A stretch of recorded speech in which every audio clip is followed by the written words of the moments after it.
Ladies and gentlemen, it is Thursday, October 16th, 2025, and here is what's coming up on the Owen Report today.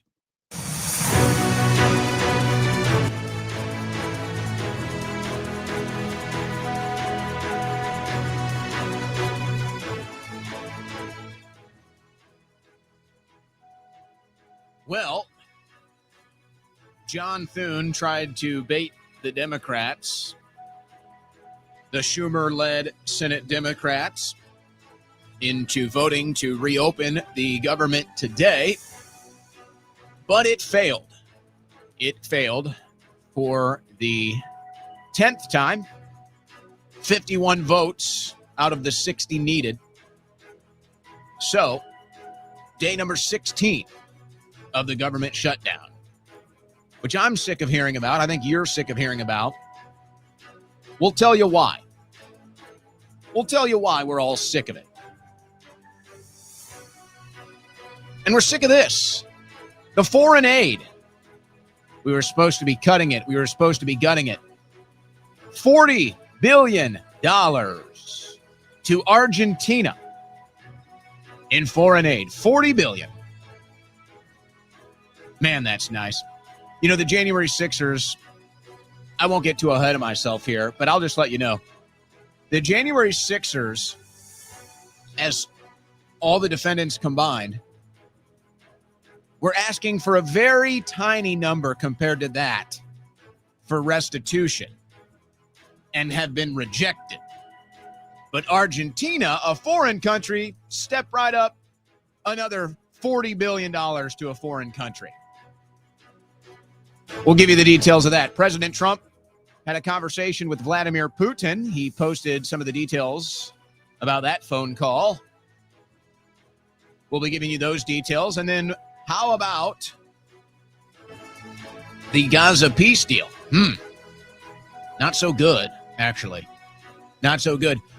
And then some interesting statements from President Trump. Alarming, you might even say. Revealing. Yes. We'll have those clips for you as well. Boy, law enforcement, crime stories just get wilder and wilder. You know, people are surprised to hear that ICE has arrested an illegal alien that was a police officer in Chicago. And I always have to remember that most people don't follow the news. If you follow this show, then you follow the news and you'll always be informed and know what's going on. They started a program years ago to hire illegal aliens. It was a huge story. They did it in Seattle, Chicago. This will not be the last time they find an illegal alien that is working as a police officer. Guarantee that. I guarantee you that. So we'll have more on that, and then some other issues that law enforcement is having with deporting or helping to deport illegal aliens. They're not interested. Some of them say they're not interested. We don't do law enforcement now. That's something else, isn't it? That's something else. And then you've got Antifa-related terror charges against one suspect. You've got other violent criminals getting released from jail left and right, back onto the streets of America, some of the worst. That's what our liberal judges are up to. That's what Democrat judges are up to. Shoplifting on the rise. Most of these are from repeat offenders.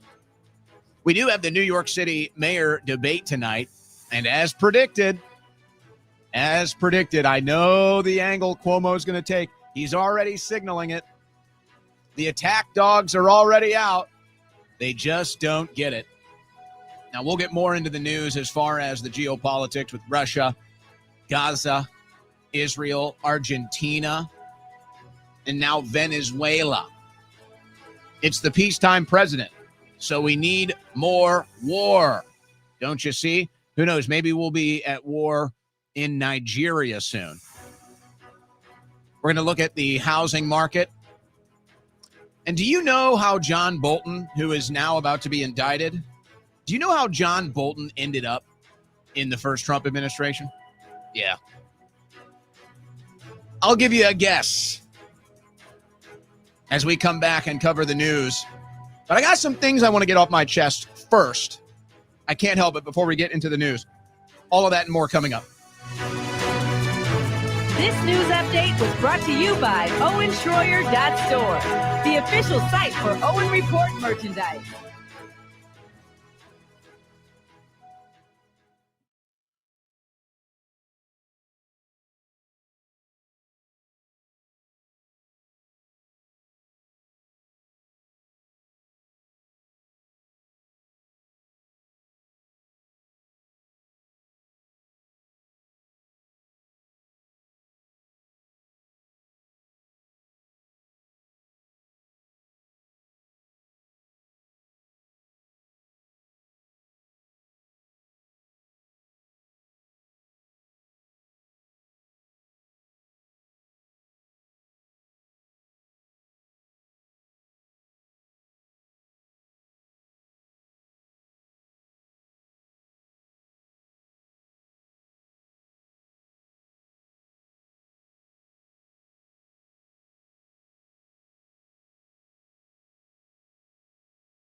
Are trying to lower the price of fertility drugs is what they're doing. That was the big announcement today from the White House. They are going to lower the price or attempt to lower the price of fertility drugs. So if you need help having a baby, I guess then you like that. And aren't they trying to lower the price of the fat drugs too? So if you're fat, you need a little help with that. They got your back. They got your back. So that was the big announcement today. I was going to carry it live, but it came and went pretty quickly. And I'm not sure how many people are too concerned about that. But to the people it will impact, good for you. Now, all right. We've got a relatively interesting news desk today. The government shutdown is,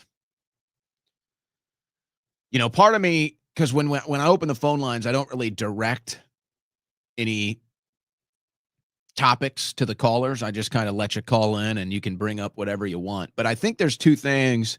We may just have phone lines open early, or maybe even the entire show, because there's two things that are sticking in my crawl today.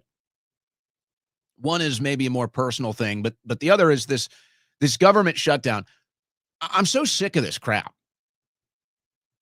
I'm so sick of it. And I sit here, it's every day Mike Johnson gets in front of the media and points the finger at Chuck Schumer, and Chuck Schumer gets in front of the media and points the finger at Mike Johnson. All of you suck. All of you suck. And you sit here and expect us to believe that you actually care about the American people?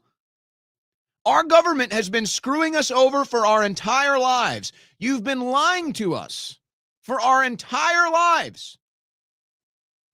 You could barely point to any policies that you've helped enacted that has benefited the American people. And you're going to get up there every day in front of the media and point the finger and say, we're fighting for the American people, and they're not. None of you fight for us.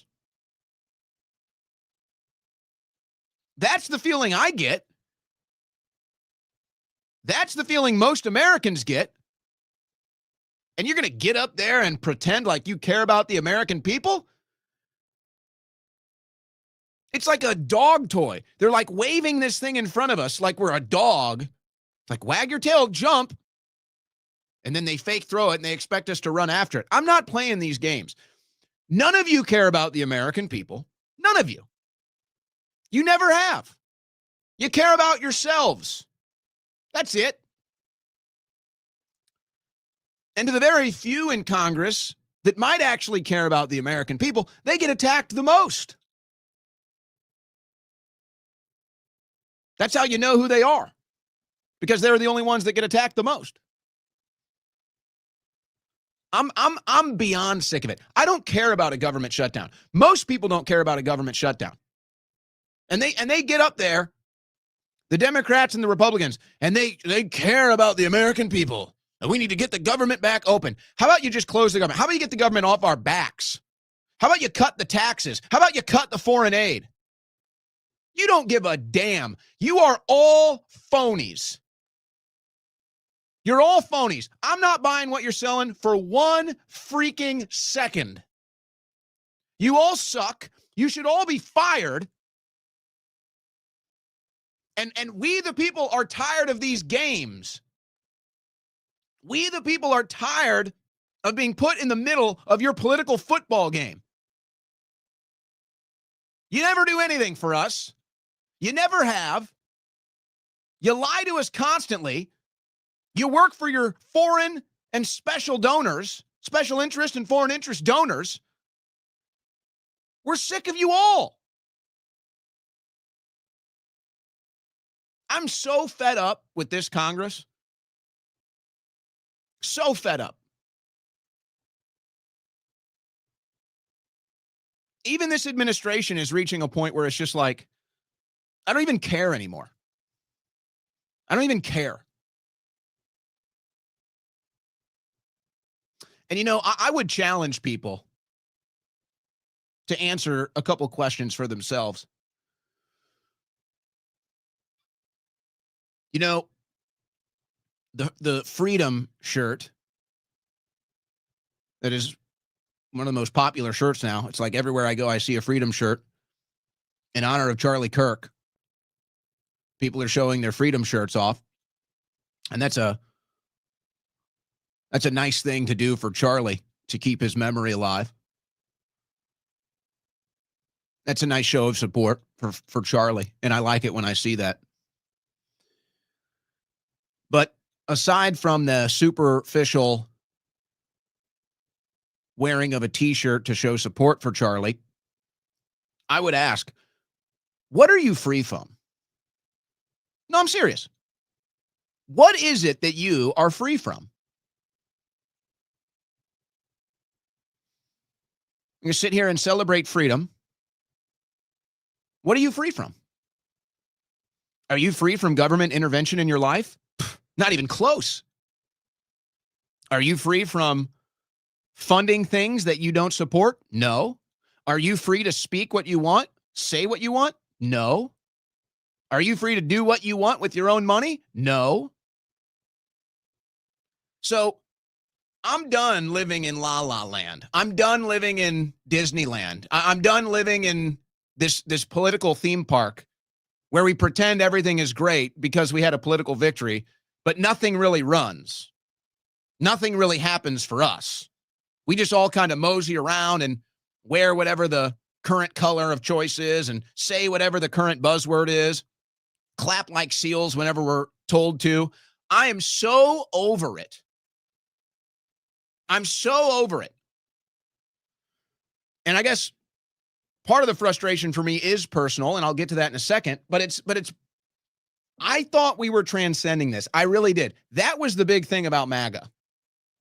That was the big thing about getting Trump elected again. It's like, we have finally transcended the swamp. We have finally transcended the left-right paradigm. We've finally transcended consuming and regurgitating propaganda. That's what I thought. That's what I thought we were doing. I thought this was about draining the swamp. I thought this was about exposing and arresting the deep state. I thought this was about making America great again. I thought this was the golden age. None of that is happening. And then I'm attacked because I actually expect the things we voted for to happen. And I'm the bad guy. So I get attacked, I get gatekept, and here's a perfect example. And I'm going to revisit this today because I've realized there's going to be a lot of harsh truth for you today, ladies and gentlemen. There's going to be a lot of harsh truth today, but you're going to have to hear this. You need to hear this. Because if you don't hear this today, if you don't hear this now, a year from now or a couple years from now, you're just going to be completely lost. You're going to be completely in the dark. You're not going to understand anything that's going on if you don't understand this here today. And I hope things can change. I'm not blackpilling. I'm not a pessimist. I'm a realist. I'm a freedom fighter. Results matter. So a clip goes relatively viral from yesterday's show where I talk about President Trump giving credit to Marian Adelson and how he says she cares about Israel more than America.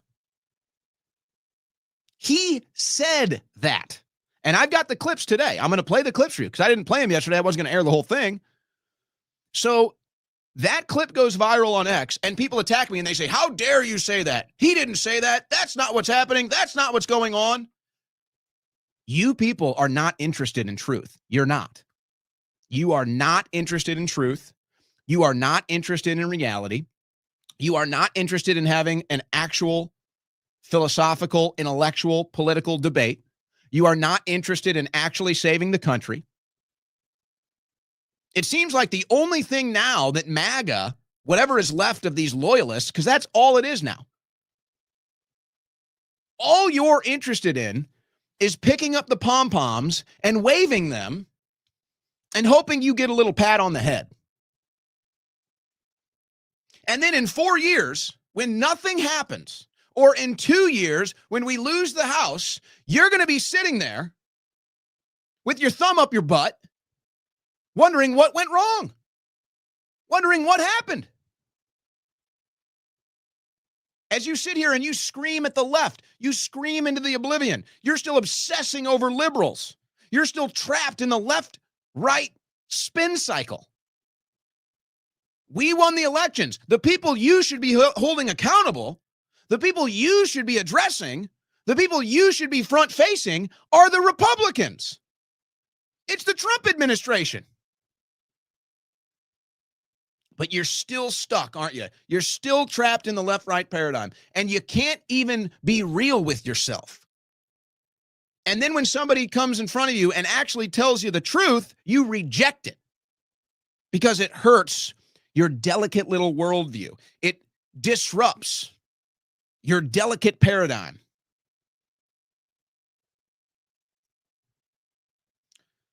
And so I see this, and as I've said this before, in my 10 years being a political figure in the media, I have never been more attacked in my life than I am now by this fake MAGA. And that's what it is. It's fake MAGA. And we all know who it is. It's all the Israeli loyalists. It's all the paid propagandists. It's all the people that joined MAGA after 2020. None of you were there in 2015. None of you were there in 2016. None of you were there in 2017. None of you have paid a single price, not a dime, for MAGA. None of you. And for all the years I've been attacking the left, exposing the left in the streets, all of it, I have never been more attacked for my political stances than I am today by the Israeli loyalists. I thought we were on the same team. But see, there's the catch. These people are not on your team. These people are not on Team America. They're on Team Israel. And that's the fact. And your own president admits it. He's not hiding it. He's telling you it. The money, follow the money. The policy, follow the policy. So it's like, I don't want to turn heel. I don't want to become a heel. I just want to read the news. That's what this is about. I want you to get the news. But to me, if we don't have this realization, if we can't be honest about what's going on, then none of it matters. And I can't just come on here and read the news because none of it matters. I come out and I tell the truth, and I'm going to play the video right now. And I tell the truth, just like Donald Trump. I tell the truth about how his biggest donors care about Israel more than America. And then I get attacked, and I'm told I'm a liar, and I'm told I'm fake MAGA. Now, before I go to the clips, you have to understand some stuff that's going on behind the scenes here, folks. And this is really why I start the show with this today. Most people agree with what I'm saying and have the same emotion, attitude towards these issues, but they're afraid to say so publicly because they see the attacks and they're not in a position to be independent, or they don't have the fortitude to stick their neck out there. And that's fine. But believe me, behind the scenes, they all reach out to me. They all like my stuff. They all tell me I'm right, but they're too afraid to do it themselves. I don't blame you. I'm not upset. I get it.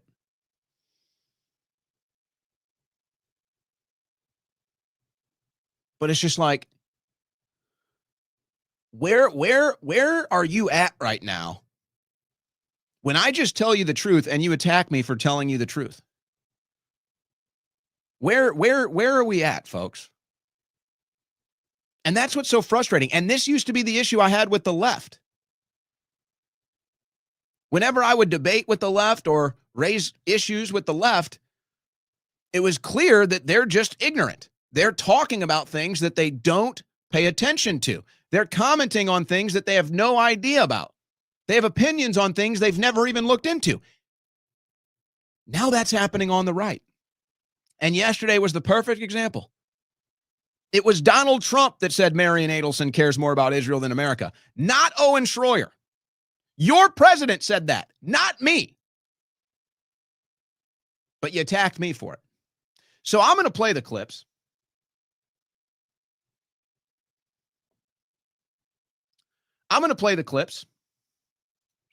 But you know what I actually found? He said it more than once. He said it multiple times.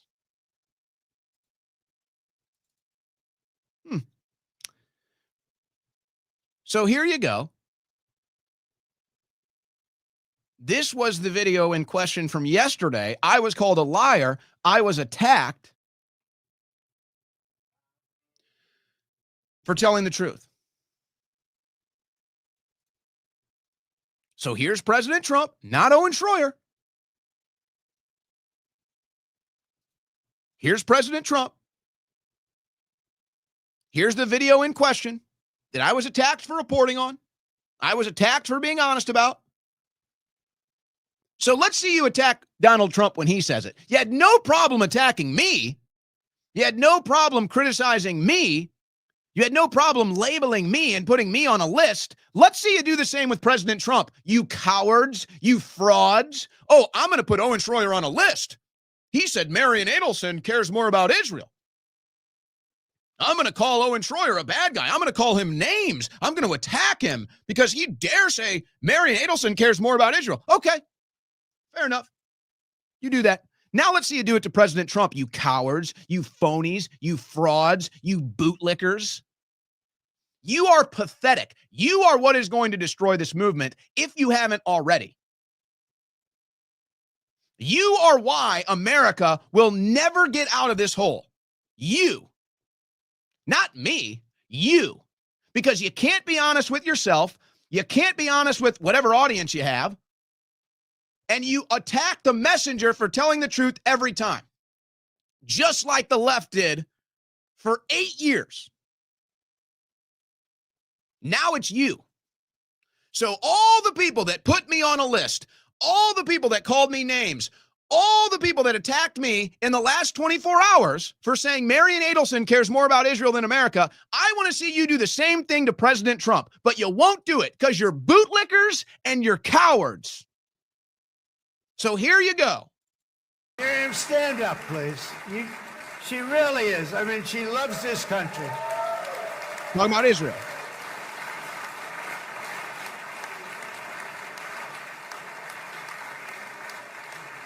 She loves this country. Her and her husband are so incredible. We miss him so dearly. But I actually asked her, I'm going to get her in trouble with this, but I actually asked her once, I said, so Miriam, I know you love Israel. What do you love more, the United States or Israel? She refused to answer. That might mean Israel, I must say. Okay, there you go. You're going to put Trump on the same list you put me on? You're going to attack Trump with the same attacks you had against me? Come on, let's do it. You're going to say Trump's not MAGA? Come on. Come on, big boy. Come on, tough guy. Come on. Let's see it. Let's see it. You won't do it. Because you're cowards. Because you're frauds. But then I figured out, no, Trump is actually a very honest person. He's a very honest about this issue. He told you the top donors all care more about Israel. He said it before. This isn't even the first time he said it. Here it is, but here it is before. As I promised, I recognized Israel's eternal capital and opened the American embassy in Jerusalem. Jerusalem became the capital. I also recognized Israeli sovereignty over the Golan Heights. You know, Miriam and Sheldon would come into the White House probably almost more than anybody outside of people that work there.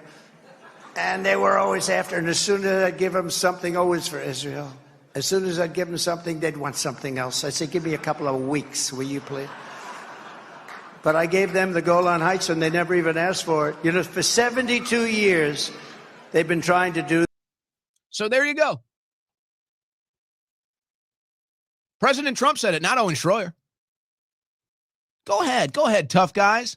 Let's see you attack Trump today. Let's see you put Trump on lists. Let's see you say Trump's not MAGA. Come on, you're so tough. You came after Owen Schroyer.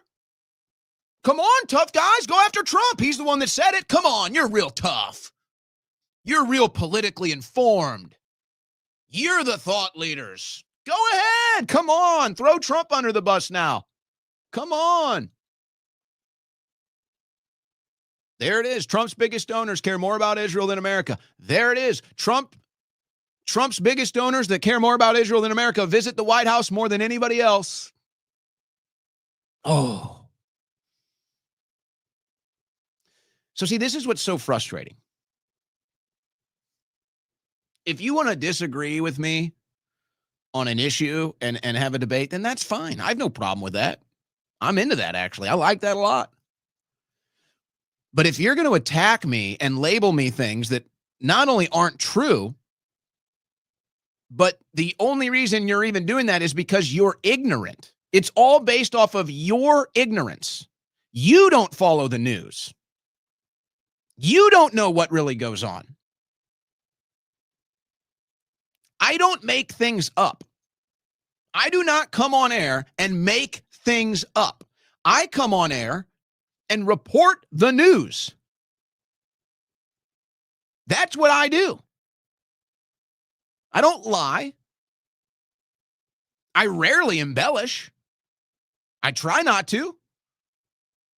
I come on air and I report the news. And then you dare tell me that I'm lying, that I'm not MAGA. I'm reporting the news. But fine. You know what? It's my fault. I didn't play the clips yesterday.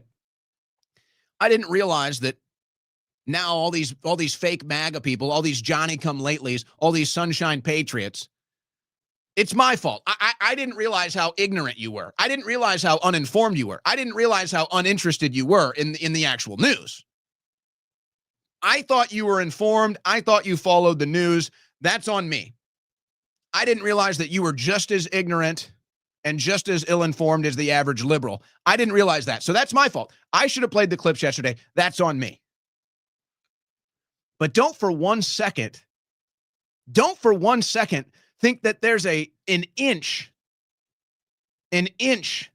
between you and the left wing. There's not. You might have different policies. You might have different ideas or whatever, but at the end of the day, you're the exact same. You're just as woke as they are. You're just as woke, you're just as in a cult, and you're just as ignorant. And I'm so at my wit's end with it. And I will admit there is a bit of bias here. I will admit that there's a bit of a bias here, but how can you blame me? How can you blame me now when they want to gatekeep Owen Schroyer out of MAGA? And they want to say I'm not MAGA, and they want to say I'm a bad actor, and they want to say I'm a foreign agent. Yeah, you know what? That does upset me a little bit because you know why? Because I was on the streets in 2015. Because I was getting attacked in 2017. Because I was getting sued in 2016. Because I was getting censored in 2018. Because I was getting arrested in 2019, in 2020, in 2021. I was getting sued again in 2022. I've had guns pointed at me. I've been doxxed. I've been death threatened, all because I'm original MAGA. That's the price that I paid. And all you did was log on to X and make a post. And you think you're going to gatekeep this movement now? You think you're going to have any influence over American politics? I'm just fed up with it, man. I'm just fed up with it. But at the end of the day, why? Why am I really fed up with it? Is it about me? No. I'm fed up with it because it's about the country, because it's about America. And in case you haven't noticed, the country's really not getting much better, folks. It's not. And you can sit here and pretend that it feels better, and you can sit here and respond to the stimuli meant to brainwash you. But look around. Nothing is changing. Nothing is changing. The only things that you can point to is you could say that wherever Trump is sending the National Guard, the crime rate is going down. That's happening. That's a good thing. It's a nasty situation. It's not a situation we want, but that is happening. And then the border is closed and deportations are happening. But hold on a second. Before you get so excited about that, before we raise the victory flag on that, is that really victory? Isn't that what's supposed to be happening? Aren't we supposed to have a secure border? Aren't we supposed to be deporting criminal illegal aliens? Aren't we supposed to be stopping criminals from running rampant in our inner cities? Is that really a victory? Or is that just what's supposed to be happening?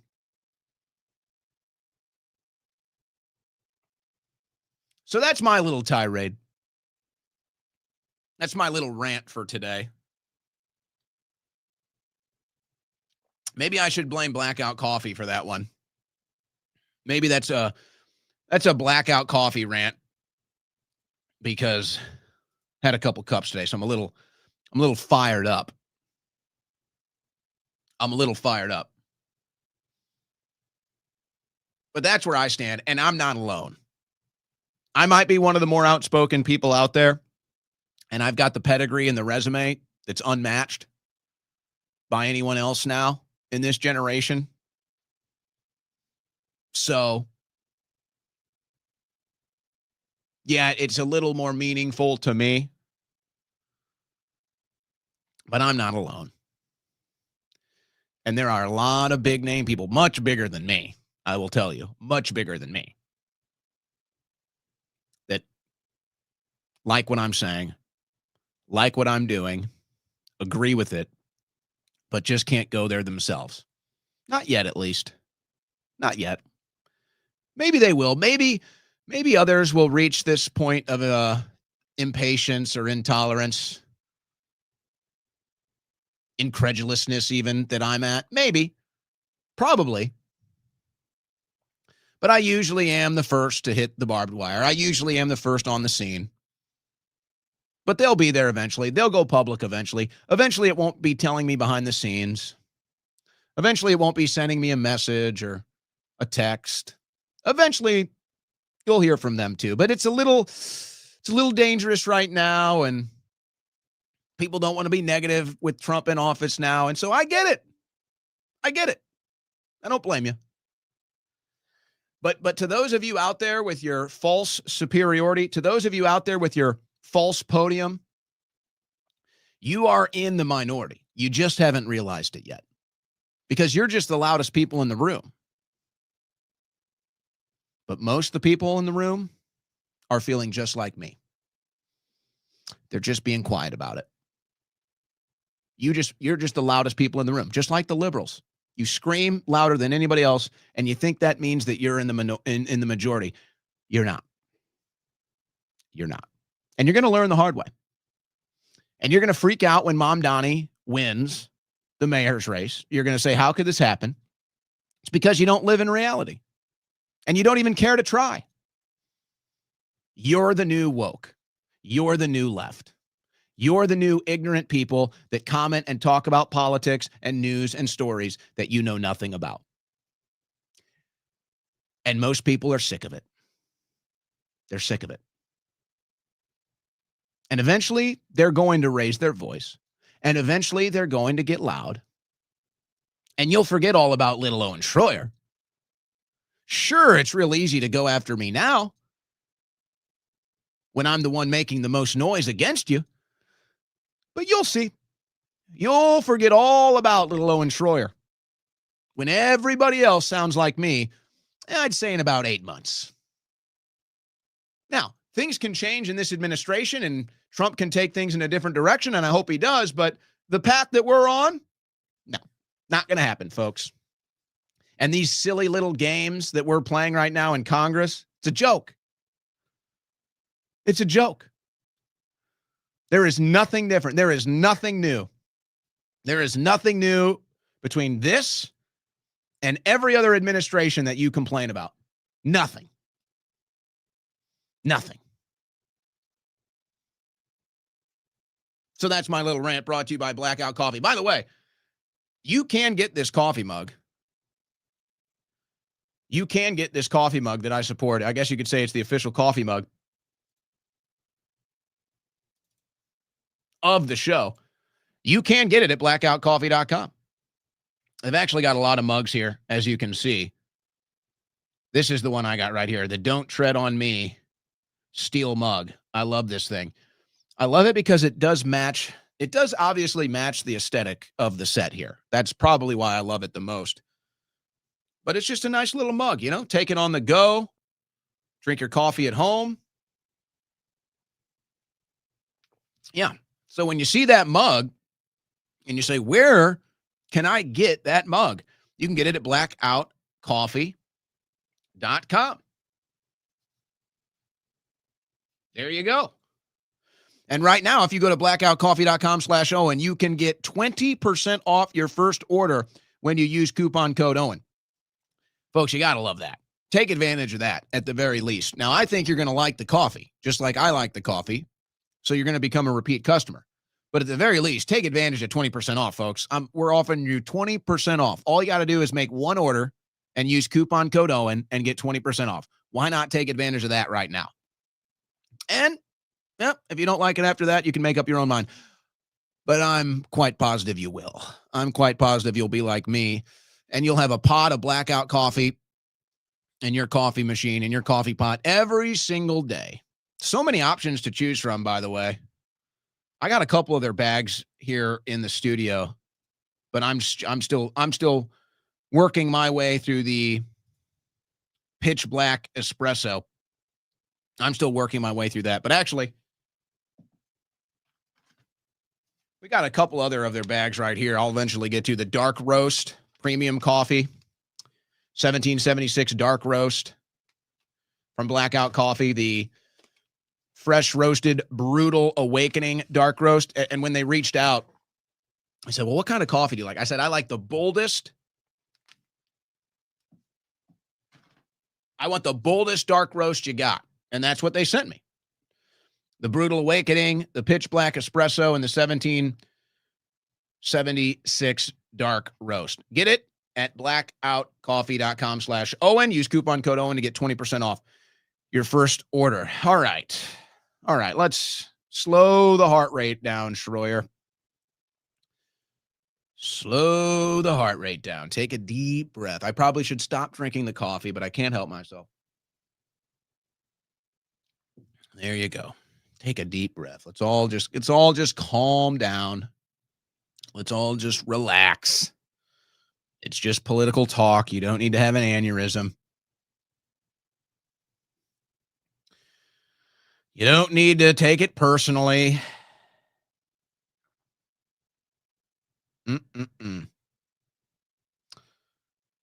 So, should we get into the news now then? Should I get into the news? Government shutdown. GOP funding bill fails for 10th time. Do you care about this? Do you care about the government shutdown? Because I love these people that pretend like they care in Congress, like they give a damn. They don't. Chuck Schumer doesn't care. Mike Johnson doesn't. None of them care. It's just a political football game. I think we're all sick of it.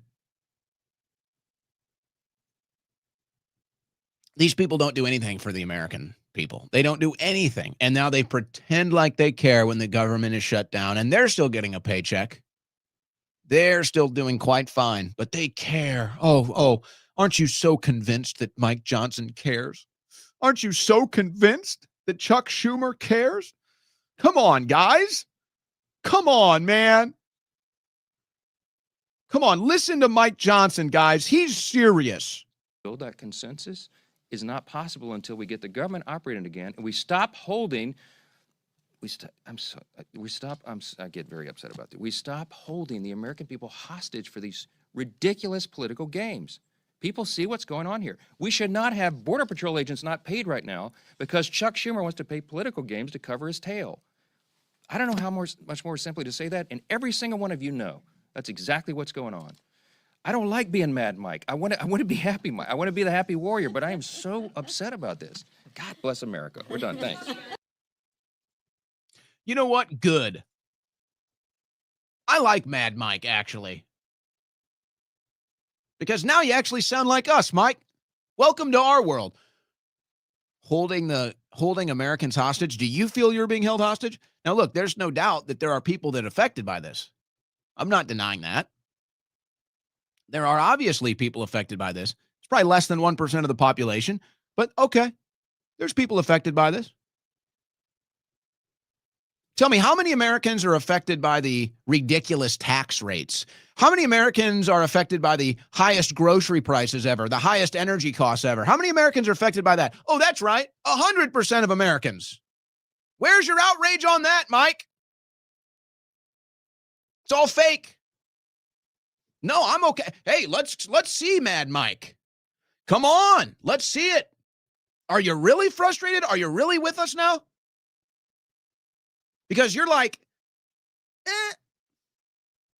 you're getting a little taste of where we're at, Mike. No, we're being held hostage over a foreign nation's interests. We're being held hostage over a war on the other side of the planet. We're held hostage over Cold War era foreign policy. We're held hostage over ridiculous federal bureaucracies. All of us are held hostage. This government shutdown is like a grain of sand on the mountain of Americans being fed up. So welcome to the party, Mad Mike. So glad you could join us. Do you understand where the American people are coming from now? Chuck Schumer. Chuck Schumer. We got a couple of Schumer clips today.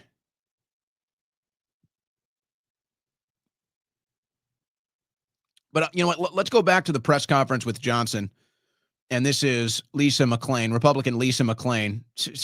So she takes a shot at old Chucky today, too. Here's that. Good morning, everybody. Here we are again. I'm going to be very clear. Chuck Schumer wants a dirty deal. I'll say it again. Chuck Schumer wants a dirty deal. One that caters to his radical base. You know, the same crowd planning to protest at their I Hate America rally this weekend. And what is in this so-called deal? Let's take a look at what's in Chuck Schumer's dirty deal. Let me spell. Now, as I said yesterday, I don't want to hear anything about these No Kings protests. I don't want to hear a damn thing about it. Unless that thing is we're investigating the organizers and the funders. I don't want to hear another word. We have been watching these protests manifest for 10 years. For 10 years. I don't want to hear a damn word about it. Unless that word is we're investigating, we're indicting. We know all the organizers and all the funders, and we're launching criminal investigations. We're launching RICO charges.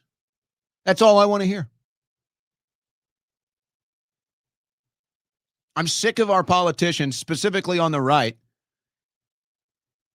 They take these issues and they hold them up like a dog toy, and they shake them around and pretend like they're going to throw it, so you go chase it, but they never do anything about it. Never.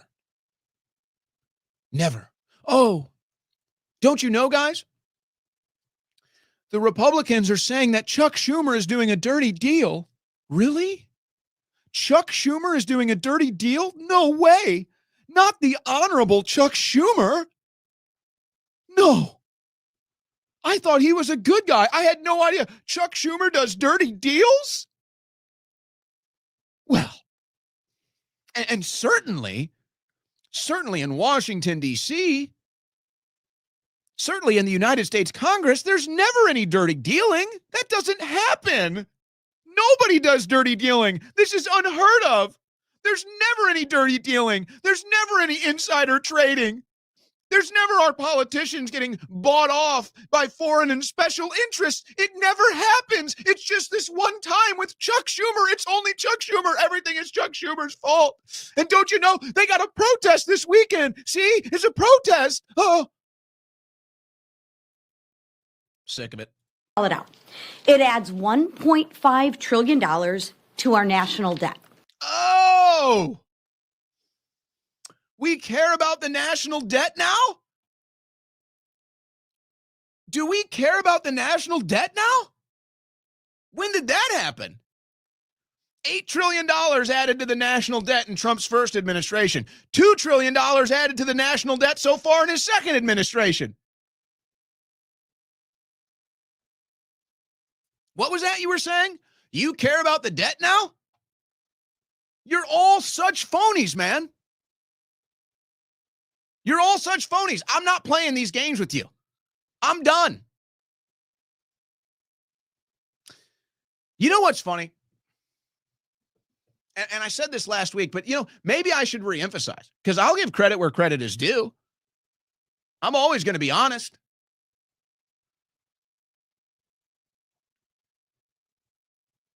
Most people on the right would probably be thrilled if we had a leader like Benjamin Netanyahu. Benjamin Netanyahu is the biggest ethno-nationalist in the world. Benjamin Netanyahu will do anything for his country. Of course, we don't like it. Many Israelis don't like it because they don't think it's helping them either, but nonetheless, you know what Benjamin Netanyahu does? He puts Israel first. And he makes no bones about it. Oh, yeah. Don't you wish our politicians cared about our country like Netanyahu cares about Israel? You might not like his tactics. You might not like his policies. But nobody's going to argue he's not fighting for Israel. Nobody's going to claim Netanyahu's putting a foreign country first. You never hear that. People complain about Netanyahu all the time, but nobody complains he's putting a foreign country first. Never hear that. Benjamin Netanyahu is an actual far-right ethno-nationalist. That's what he is. And he puts Israel first with everything he does. And he has a vision and a plan for Israel, and he's trying to do that. And nothing will get in his way. Now, again, I don't like it. I don't like what Netanyahu is doing. I don't like his policy. But the only reason why I would even care is because we fund the whole thing.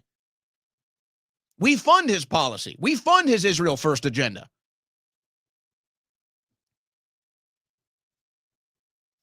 So that's why I have an issue with it. But wouldn't it be nice? Wouldn't it be nice if America had a leader that actually put the country first, like Netanyahu? These guys aren't doing it. You think these Republicans are doing it? They'll take $7,000 to put Israel first tomorrow.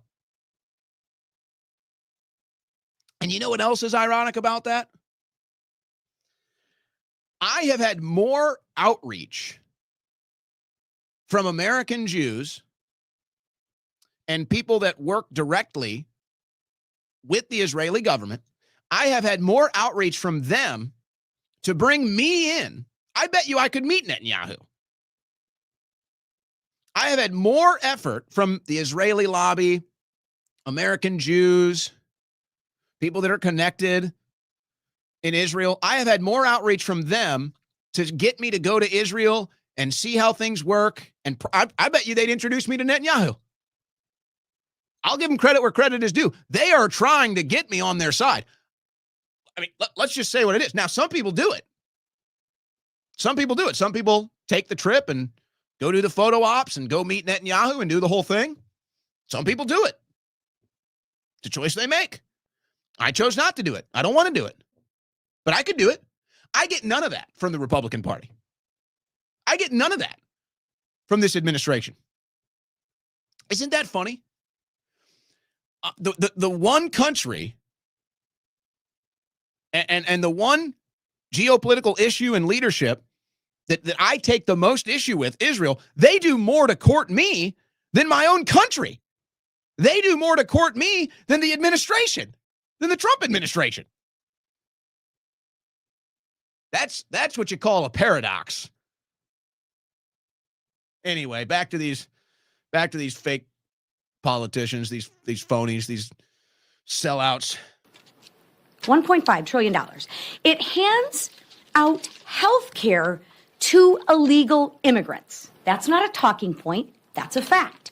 It guts the most historic investment Congress has ever made in rural health care. Again, that's a fact. And I can't stand you anymore. That's a fact.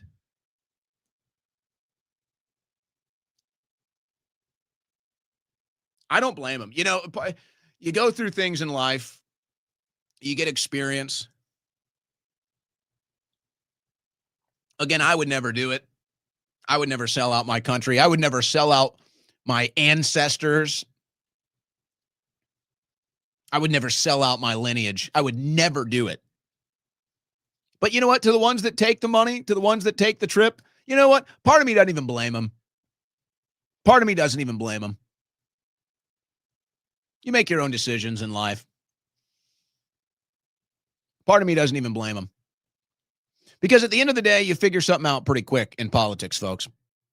Most of these people, all they care about is fame and fortune. That's it.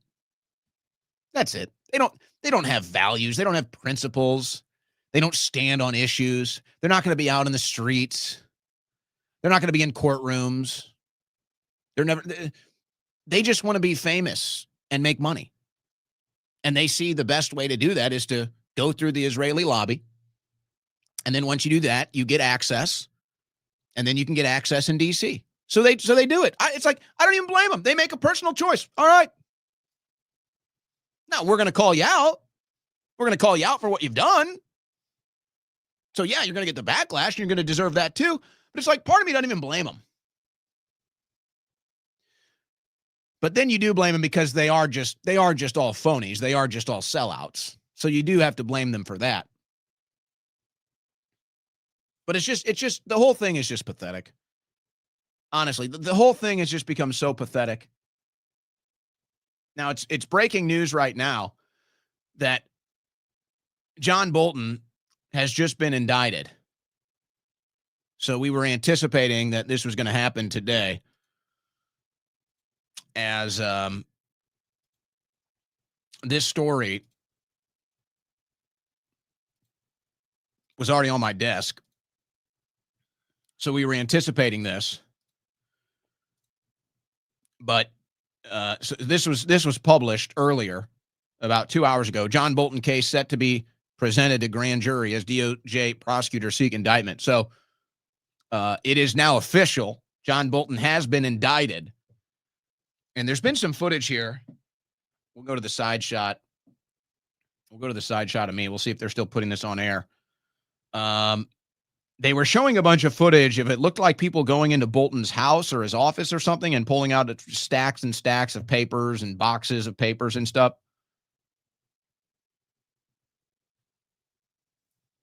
So John Bolton has now been indicted. Now this is going to be about him leaking information in a book. It's really not even that consequential, if we're being honest. But okay, yeah, it's a deep state hack. You know, it's a military-industrial complex hack. But did you know? Here's a little background for you on John Bolton. Oh boy. Oh yeah, you're gonna love this one. Do you know how John Bolton ended up in the first Trump administration? Have you heard this story? So many of the holdovers in D.C., the swamp creatures, the war lobbyists, the Israeli lobbyists, when Trump got elected, they came to him and they told him, John Bolton, John Bolton. Now, Trump never wanted Bolton. Trump was not interested in John Bolton. He didn't like the Bush years, foreign policies.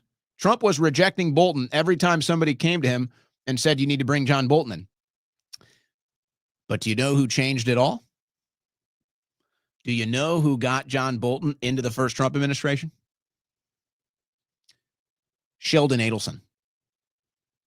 That's who. And just like Trump told you, the Adelsons visit the White House more than anybody else. And Sheldon convinced Trump to bring John Bolton in. That was a Sheldon Adelson deal. And I guess when you pay hundreds of millions of dollars to run the Republican Party foreign policy, I guess you get things done. Yeah. Maybe when you see all these people celebrating John Bolton's indictment, all these people attacking John Bolton today, and he's a traitor, and he's bad, and he was bad for Trump, and all this other stuff. Who put him in there?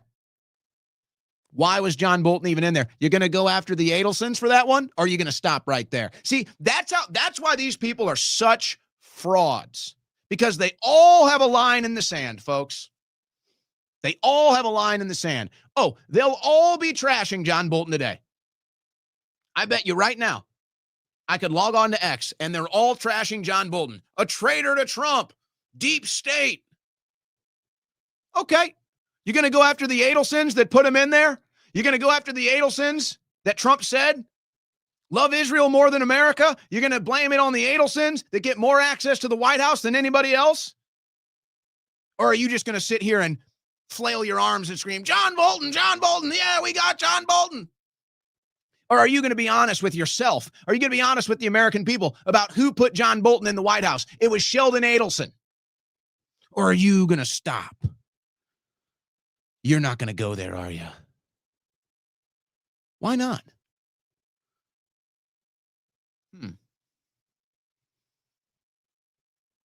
Why aren't you going to go there?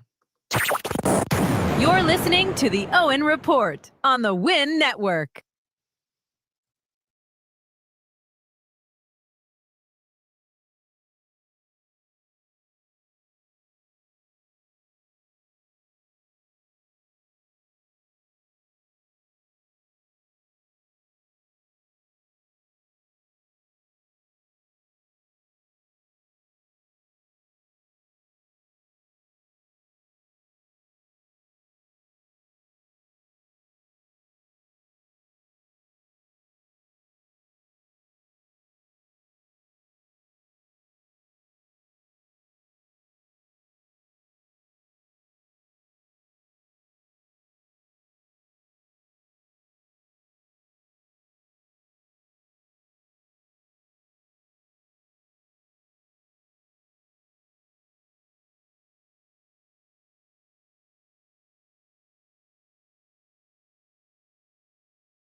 The Owen report today, and fiery first hour. A lot of people like it. A lot of people probably didn't like it.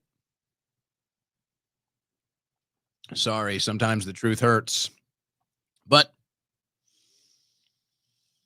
at first, the truth hurts. But then it sets you free. Remember that. Remember that. All right, do I want to go to a video clip here, or do I want to get back into the news? I did say I'd go to Schumer. So let's do that. Let's see what Schumer is saying today as they voted against the bill to reopen the government. Are we cheering Schumer on for that, by the way? I don't know. I have mixed emotions. The whole thing is it's all so stupid. It's all so ridiculous. But, oh, hey, we can still... Government shutdown, $40 billion for Argentina, though.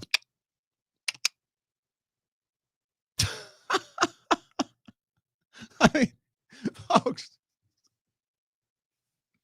Did you see what I'm saying here? I've got Schumer and Johnson going back and forth. Government shutdown. He's to blame. We care about Americans. And then we're cutting a check for $40 billion to Argentina. Oh, yeah, you guys really care about the American people. Yeah. Thank you. We're so convinced. We're attacking hardworking Americans. We're holding Americans hostage. We care. These people aren't going to get a paycheck.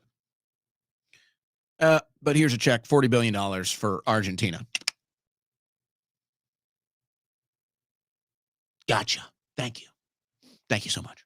Thank you for that. Yeah, very nice. Let's see here. Schumer actually doesn't want to talk about the shutdown as much today. He's not so into that. What does Schumer want to talk about today? The young Republicans, another sad chapter in how the Republican Party has devolved over the last few years. It's been 2 days since... Yeah. Well, I will say this.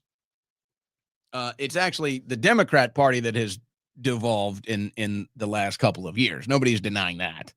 The Democrat Party is mostly viewed as an evil, corrupt, despicable political organization, a terrorist organization. But MAGA has devolved. I will say that. MAGA has devolved to basically just a swamp enterprise in the last 2 months. But that's not what he's saying. It's not what he's saying, but that's what's happened. MAGA is basically just a swamp enterprise now. So who knows what you're going to get at the end of it? But you're not getting what you voted for. And if you're claiming you're getting what you voted for, then I'm wondering about you now. So he's here talking about that text thread. Oh, the young Republican text thread.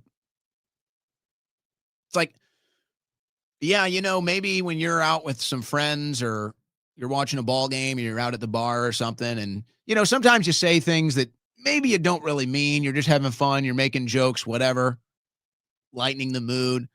It's like, yeah, you probably wouldn't say those things in public. You probably wouldn't say those things if there was a larger audience. But, in a group of friends, whatever, you cut up, you talk trash. And then they publish it for the world and they say, see, look at how bad they are, see? But then the one Democrat that talks about actually killing people who's running for office, the Democrats don't say a damn word about him. Politico published a horrifying story revealing thousands of private messages containing racist, sexist, and violent comments from prominent members of the Young Republicans organization.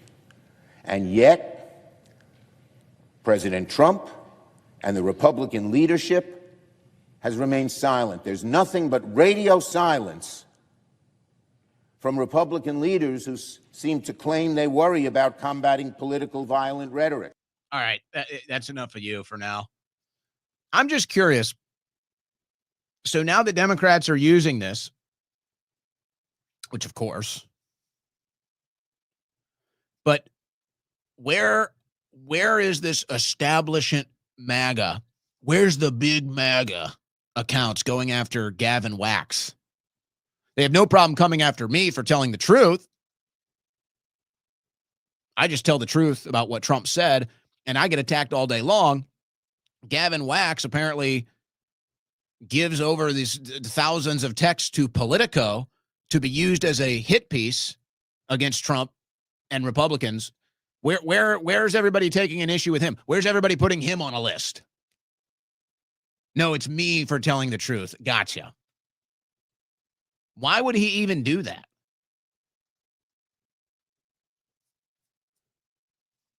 It's not really working anyway. So it's really an ineffective campaign. But they'll use it just like they use this to have headlines to say Trump shut down the government. What else was Schumer talking about today? Oh, that's right. He's promoting the big Trump protest happening this Saturday. One of the greatest things about America, exercising the right to peacefully protest, exercising the right to free speech. This weekend's No Kings rallies will be an affirmation about what America is all about. We are a democracy in America. We have no kings, despite the fact that Trump has even said he wants to become one. Actually, we're a republic. And did Trump say he wanted to be a king? I don't know. I don't know if that was actually what he said, but all right. And is acting in ways that are a threat to our democracy. In America, I can't deal with him. Get him off the screen.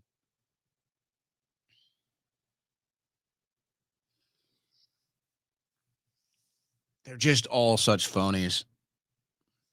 And that's what I'm saying. It's like, hey, you can come after the Democrats all day long for being phonies, and that's fine. But it's like we've been doing that for 8 years. Everybody sees it now. Now the Republicans are being total phonies, and you won't say anything about it. Do you really think they're going to give you that dog treat? Do you really think they're going to pat you on the head? You really think they're going to give you that toy?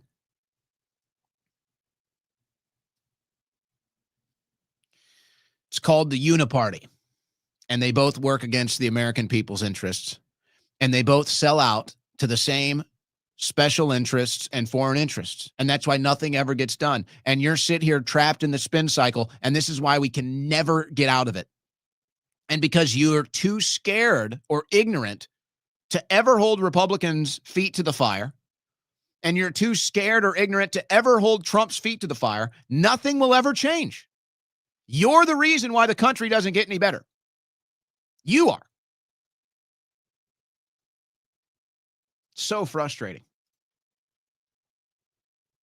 Oh, you're going to hear it. You're going to hear all about the No Kings protests. But when will the arrests? When will the indictments, the RICO charges? When is all it going to happen? We were told months ago they were looking into it. Where are we at? We got John Bolton. Oh, yay, John Bolton. Who brought John Bolton in? Sheldon Adelson. You going to say that? You going to call that out? Why did he bring Bolton in? You're going to hear all about, the No Kings protests. Argentina gets $40 billion. How do you feel about that? Why is Trump bailing out Argentina's President Milei while firing thousands of workers in the U.S.? This is a far left Democrat propaganda website, Democracy Now! I don't like Democracy Now! They've attacked me in the past. They publish all sorts of left-wing propaganda. But this is how far the right has fallen. This is how far MAGA has fallen, folks. Are you going to say that this is a lie? Are you going to say that this is left-wing propaganda? No, that happened. You're giving the left-wing victories left and right to publish about Trump. Trump $40 billion Argentina bailout plan draws sharp rebuke from MAGA ally. Yeah, all of MAGA should be outraged. I voted for this. Oh, you voted for $40 billion for Argentina? I didn't know that. I didn't know that was part of the policy. I didn't know that was the Trump platform. Why? Is it because Milei is maybe the most sycophantic Israel supporter on the planet? Is that why? Are they looking to get cooperation from Argentina when they seek regime change in Venezuela? Why? Why are we giving Argentina $40 billion? Do you want to ask that, or are you too scared? So Trump had a phone call with Putin today. He published this after the completion of the phone call. I've just concluded my telephone conversation with President Vladimir Putin of Russia. It was a very productive one. President Putin congratulated me and the United States on the great accomplishment of peace in the Middle East. It's not going so well. Something that he said had been dreamed of for centuries. I actually believe that the success in the Middle East will help in our negotiation in attaining an end to the war with Russia and Ukraine, which, if that's true, that's exactly why there will never be peace in the Middle East. President Putin thanked First Lady Melania for her involvement with the children, trying to get children back home. He was very appreciative and said that this will continue. We also spent a great deal of time talking about trade between Russia and the United States when the war with Ukraine is over. And at the conclusion of the call, we agreed that there will be a meeting of our high-level advisors next week. United States initial meetings will be led by Secretary of State Marco Rubio, together with various other people to be designated. A meeting location is to be determined. President Putin and I will then meet in an agreed-upon location, Budapest, Hungary, to see if we can bring this inglorious war between Russia and Ukraine to an end. President Zelensky and I will be meeting tomorrow in the Oval Office, where we will discuss my conversation with Putin and much more. I believe great progress was made with today's telephone conversation. Well, that's good. And I believe that. And I hope we can put this war to an end. But if not, I'd like to see us stop funding it and stop sending missiles and weapons into the region. That would be nice, too. But President Orbán of Hungary seems very confident that he's going to be able to bring Putin and Trump to a table and get a deal done. So that should be interesting. And then Trump says, if Hamas continues to kill people in Gaza, which was not the deal, we will have no choice but to go in and kill them. Thank you for your attention to this matter. Oh, boy.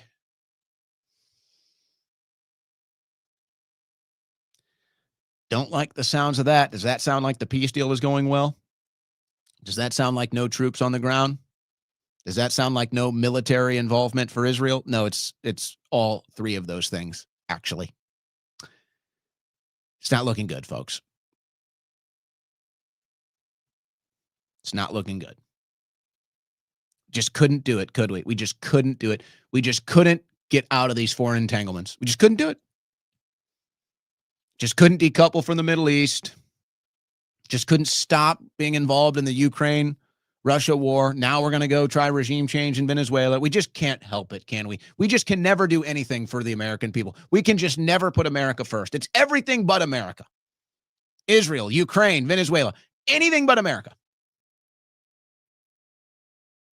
And now Trump is insinuating that the United States of America is about to go to war, about to be boots on the ground in Gaza. How does that one taste? You know what? I think I got some other geopolitical news I want to get to now instead.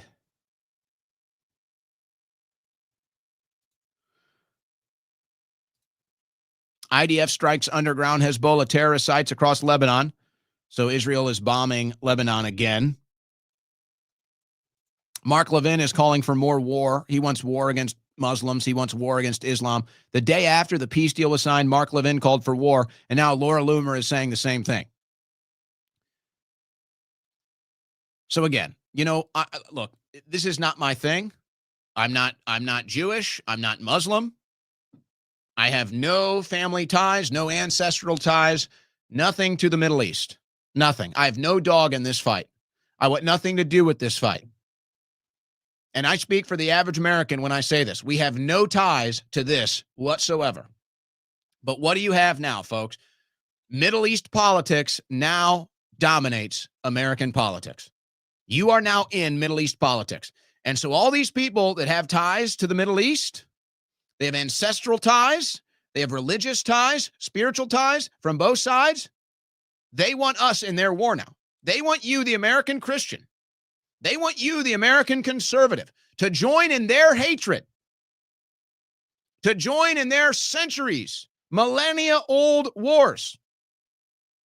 And they'll do anything to convince you it's for your own good. And they'll do anything to convince you to join their side. You have to appreciate the honesty.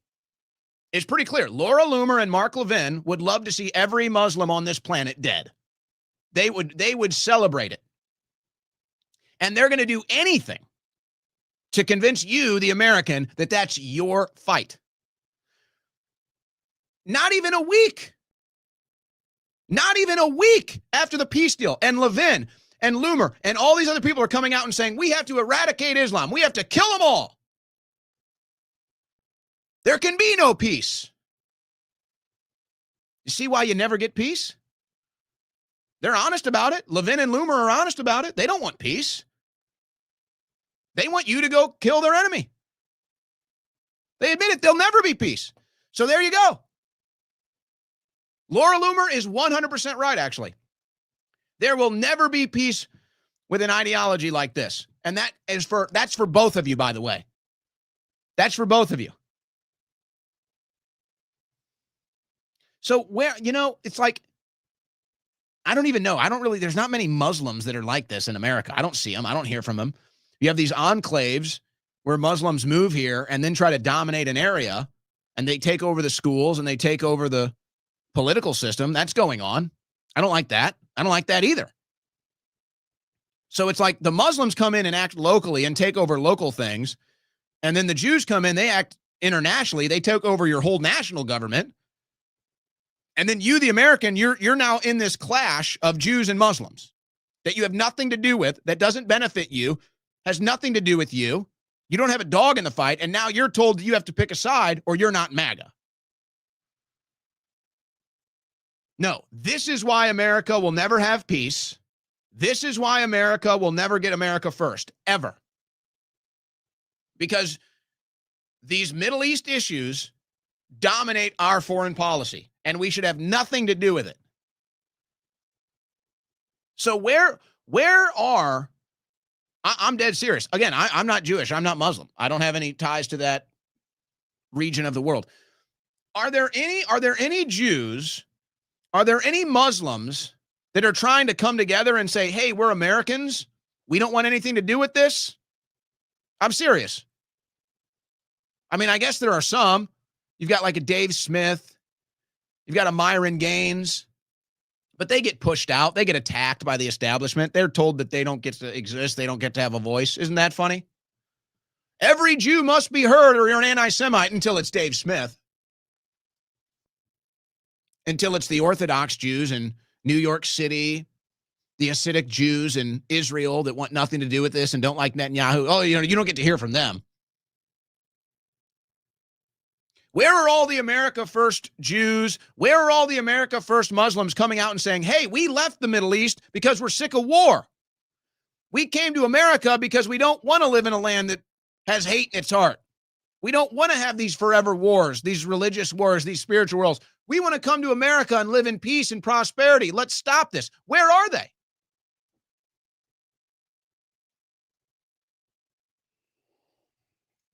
It's destroying our country. It's destroying our country.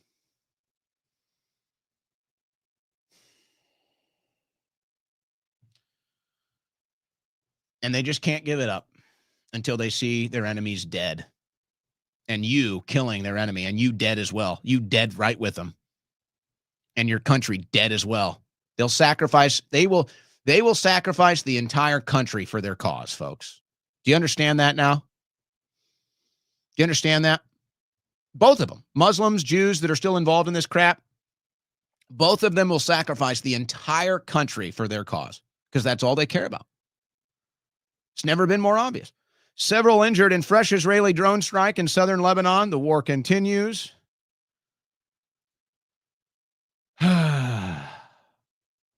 Gaza, Hamas is killing people in Gaza. The whole thing is already falling apart. And I'm sure you've seen a lot of this. And this is all Israel propaganda. That's all it is. Oh, the Christians that are being slaughtered in Nigeria. All right. Say, oh, why don't you talk about the Christians slaughtered in Nigeria? I'm not the one that is obsessed with foreign entanglements. I'm not the one that is obsessed with foreign issues. That's you. You're the one that's constantly talking about foreign entanglements and foreign wars. You like that stuff, not me. But then they aim it at you and they say, see, Christians, you need to get involved in hate Muslims too. See, Christians, you need to fight the Muslims and kill the Muslims for us too. See, Christians, see? Okay. I'll tell you what. Since all you Israel firsters, since all you Israel loyalists want America to fight your war against Islam, Mark Levin, Laura Loomer, all the same people, since you can't wait until America goes to war with Islam and wipes it off the planet, since that's what you want so bad, why don't you send the IDF to Nigeria? Oh, why doesn't the IDF go to Nigeria to protect the Christians? Why don't Mark Levin and Laura Loomer and the rest of them suggest that IDF soldiers go protect the Christians in Nigeria? That's funny. That's funny. You want America, you want Americans to protect your interests. You want Americans to sacrifice our treasure and our blood and our heritage and our morals. You want us to sacrifice everything to go after your enemies that are attacking your people. And then you say, Christians are being attacked in Nigeria. See, you need to help us kill Muslims. Well, I'll tell you what, why don't you send the IDF to Nigeria then? Come on. Come on. Let's see Israel pour money into Nigerian politics to protect the Christians. Let's see the Adelsons pour money into Nigeria. Let's see all these Zionists. Let's see them go to Nigeria. Let's see them boots on the ground in Nigeria protecting the Christians. No, not a single one of you will do it. Not a single one of you would ever dare do that. Because it's all propaganda. It's all it is. Come on. Come on, go to Nigeria. Protect the Christians. Send in the IDF. Come on, spend all the money in Nigerian politics to protect the Christians, right? We're your allies. You care about us so much. You want us to go die in your wars? Come on. Belly up. You're all phonies. Anna Paulina Luna put out this statement today, resonated with a lot of people. My criticism of the Ukraine war is not with the Ukrainian people, but with Zelensky directly. He was pressured by the British government into not taking a peace deal over 2 years ago. Leaders face pressure all the time, but a good one understands that their only job should be fighting for their people. Yeah, I wish our leaders understood that. Not foreign governments or interests. The war hawks in NATO and neocons here in the United States would love to continue the slaughter of both nations' youth. I partially blame the UK for not even allowing peace talks to take place.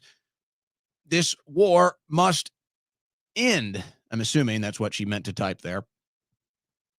An attempt to shoot our way out of this will only lead to an irreversible escalation. Dear world, let's resort to what we all learned in kindergarten, solving problems with our words. Let me step aside for a second here.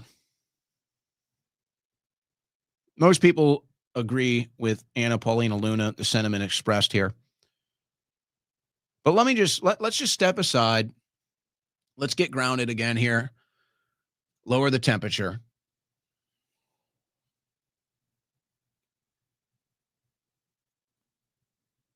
Why is it? Why is it that we can't accomplish peace? Why is it so hard? Seems like everybody wants it. Seems like the vast majority of humans on planet Earth want peace. Like 99% of the humans on Earth want peace. They don't want war. They don't want war with a foreign country. They don't want it. Not interested. It's like 99.9% of the population on planet Earth is not interested in a war. Why can't we get peace? Why can't America? Can we have a single year? Could we have a decade where the United States of America is not involved in foreign wars? Is it so hard to ask? Why is that so hard to accomplish?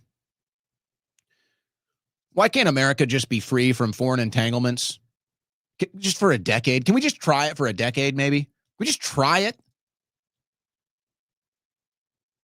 Wouldn't that be nice? Like, let's just try it. Let's just say, you know what? We've tried the whole never-ending war thing, and it's not really helping America, and our people are sick of it. We're in all this debt. Let's just try it. Just a 10-year pause. We're doing no more foreign wars, no more foreign entanglements, no more foreign aid.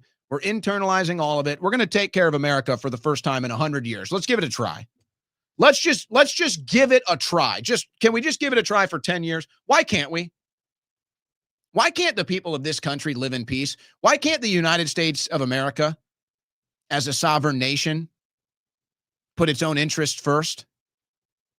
Why can't the United States of America, as a sovereign nation, not be involved in foreign wars and foreign entanglements for our entire life as an American citizen? Why is that? Why can't we get peace? What is holding the world back from accomplishing peace? Is it really that complicated in the 21st century?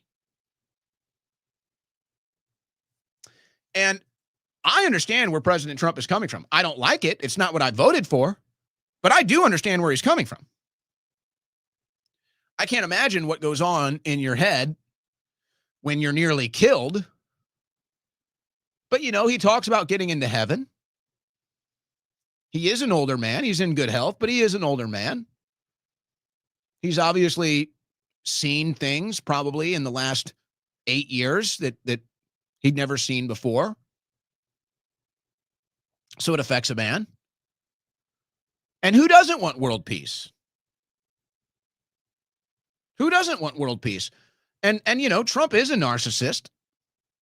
And maybe there's part of him that puts Trump first ahead of America. Maybe. I don't know. Could be. Doesn't mean it's all bad. So maybe Trump does want world peace, and maybe Trump is working towards world peace, and maybe he thinks that might get him into heaven. Or maybe that's what he wants his legacy to be. I believe he's putting a good faith effort to accomplishing peace, dealing with all the factors, all the factions, all the different things pulling him. So I get that. I can't be mad at President Trump for trying to accomplish world peace. I can't be mad at that. I got to support that. But it just seems to be impossible. And it seems like no matter how hard he tries, no matter the effort, the lengths that he goes to bring these people together and to sit down and accomplish peace and stop all the killing, it just seems like it's impossible. And look, we're not even a week into the peace deal in Gaza, and it's already completely falling apart. The killing has already started again. The bombing, the killing, the accusing, the hatred. It didn't even last 24 hours.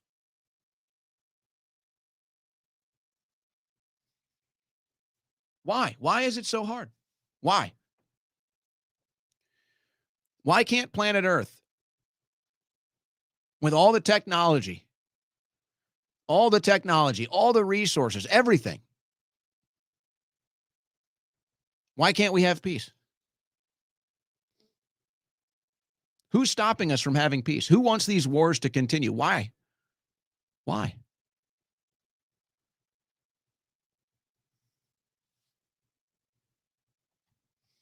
It's very sad. But it's like, if we're not going to be able to do it, then it's time to just stop. It's time to stop. It's time to take care of America. It's time to finally put America first. It's time to give it a try. I don't think we've ever even tried it. Have we ever even tried it? For your life on planet Earth, has America ever been in peacetime? For your entire life as an American citizen, has there ever been a day where America wasn't involved in a foreign war? Has there ever been a day when America wasn't involved in a foreign entanglement? Has there ever been a day that's passed where America wasn't shelling out hundreds of millions or billions of dollars in foreign aid? Has there ever been a day in your life where that's the case? No. No. Do you think maybe we could give it a try? Do you think maybe we could finally get a president? Do you think maybe we could finally get world leaders that are actually interested in stopping the wars? Or is there something else going on here? Is there an individual stopping it? Is there a group of people stopping it? Is it part of a global population control agenda? Why? Why are we always at war? Why is America always funding wars? Can we just try it for maybe one day? Can we try it for one day? Could we try America first? Or maybe better yet, could we try America only for one day? Just once? A week? A month? A year? A decade? Can we just try it? Is that too much to ask? Can we try America first? Can we try America only for a single day? None of us have ever seen it. None of us have ever had a single day in our lives where America wasn't involved in a foreign entanglement, a foreign conflict, a foreign war, and shelling out foreign aid. Not anybody listening to this, not a day on this planet have you ever experienced that. Not once. I think it's fair to assume that's not going to happen with President Trump. Who's going to be that guy? Who's going to be that president? Who's going to be that world leader? If these people wanted peace, we would have peace. They don't want peace. They don't. They want war. And they get what they want. It's very sad. It's very sad. Here's Trump talking about the status of things in the Gaza peace deal with the death numbers. Now, he says something here that should be very alarming. It was very alarming when I heard it. Here's President Trump. I believe this was yesterday, talking about the death numbers. Absolutely. They're looking. So we have the living hostages all back. They returned some more today. It's a gruesome process. I almost hate to talk about it. But they're digging. They're actually digging. There are areas where they're digging and they're finding a lot of bodies. Then they have to separate the bodies. You wouldn't believe this. And some of those bodies have been in there a long time. And some of them are under rubble. They have to remove rubble. But there are graves, and some are in tunnels that died in tunnels that are way down under the earth. And the tunnels are like 3 feet. Can you believe it? 3 feet high. They lived like this for a long period of time. It's a horrible atrocity. At the same time, we, meaning Israel, but I knew everything they were doing pretty much. I knew most of the things they were doing, but they've killed probably 70,000 of these people, Hamas. And I said, it's time now.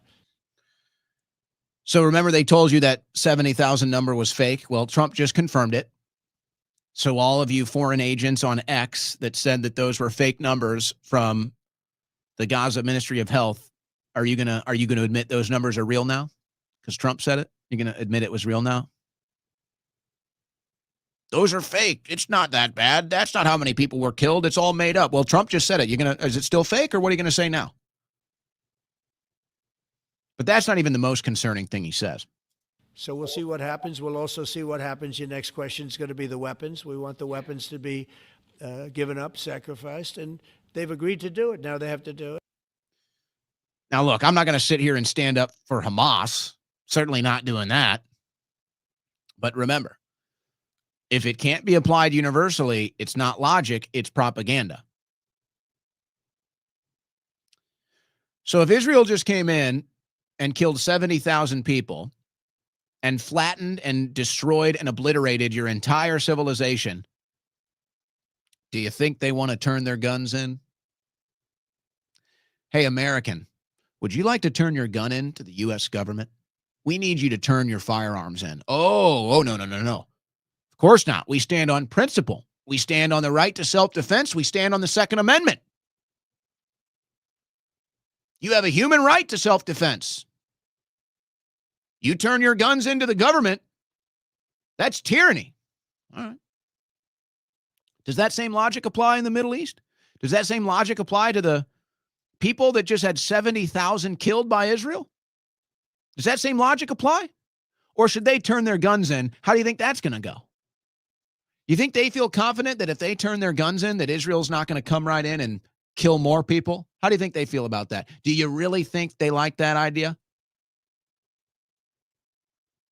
Do you believe in the right to self-defense? If you turn over your guns to the government, what happens next? But, no. We can tell them to do that. We can tell Israel's enemies they have to disarm. You know what comes next, don't you? You know what comes next, don't you, American? Yeah, you're going to be asked to disarm. So, hey, I'm not standing up for Hamas. I don't like Hamas. I have nothing to do with Hamas. But if you think for 1 second that the same people that run this administration, they're going to demand that Hamas turn its guns in, if you think for 1 second they're not going to make that same demand of you when the time comes, you're fooling yourself. You're fooling yourself. The exact same people that are demanding Hamas turn over its guns will eventually ask you to do the exact same thing. So just remember that. And if logic can't be applied universally, it's propaganda. So just remember that. But if they don't do it, we'll do it. If they don't do it, we'll do it. So that's two statements in the last 24 hours of President Trump insinuating that the United States is going to get directly involved in the war in Gaza.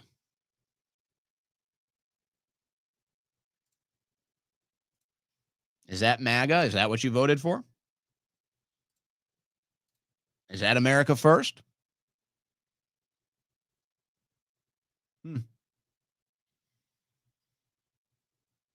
It's also disgusting. And then this happened. At Harrisburg, Pennsylvania airport, some group hacked into the PA system. And this happened. Fuck Netanyahu and Trump. Turkish hacker Cyber Islam was here. Telegramtional Cyber Islam. Free Palestine. Free Palestine.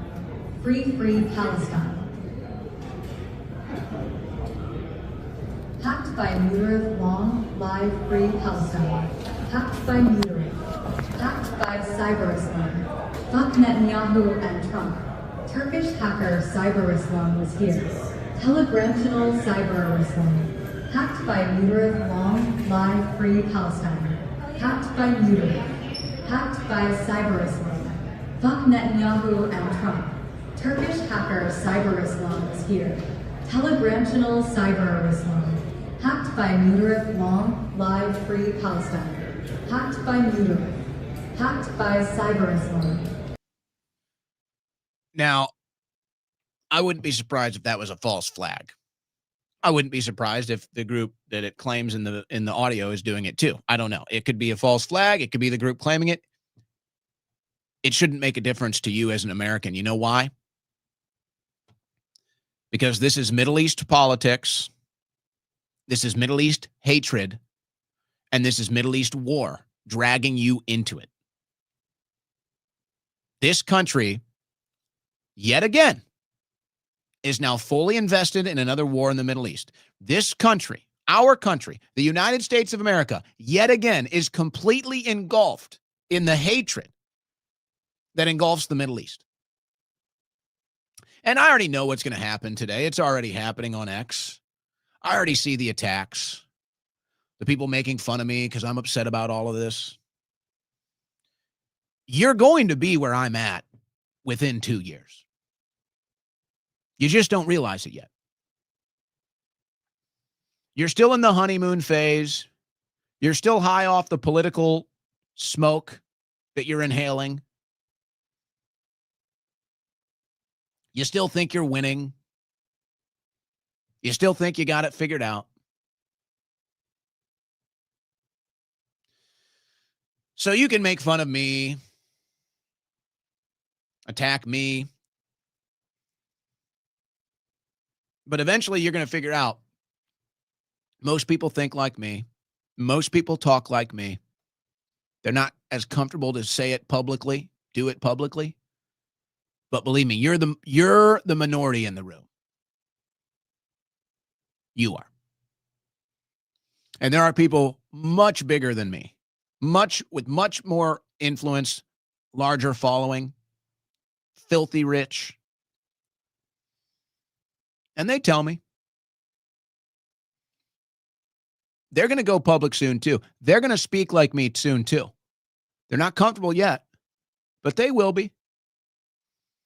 And all you people think it's funny, call me names and everything else. You'll be where I'm at soon. You will. But you're usually years late to the party. Just like with supporting Trump. You weren't there in 2015, 2016 when I was. You made fun of us for supporting Trump. You were never Trumpers. You said he could never win. You attacked him. All the other stuff, just like you're doing to us now. But look at you. Now you're where we were at 10 years ago. Now you sound like us from 10 years ago. So we're just so far ahead of you, philosophically, intellectually, politically, that you can't even figure it out yet. You just can't even comprehend it. You will be right here. You will be right here, whether you like it or not, in a few short years. And I say whether you like it or not because most of you are just cowards. And so when you see that the populist opinion is like mine, then you'll just go with that because you just want to be comfortable. So you might not like it, but you're going to do it because you do what's comfortable. You do what you think is popular, just like you have your entire life.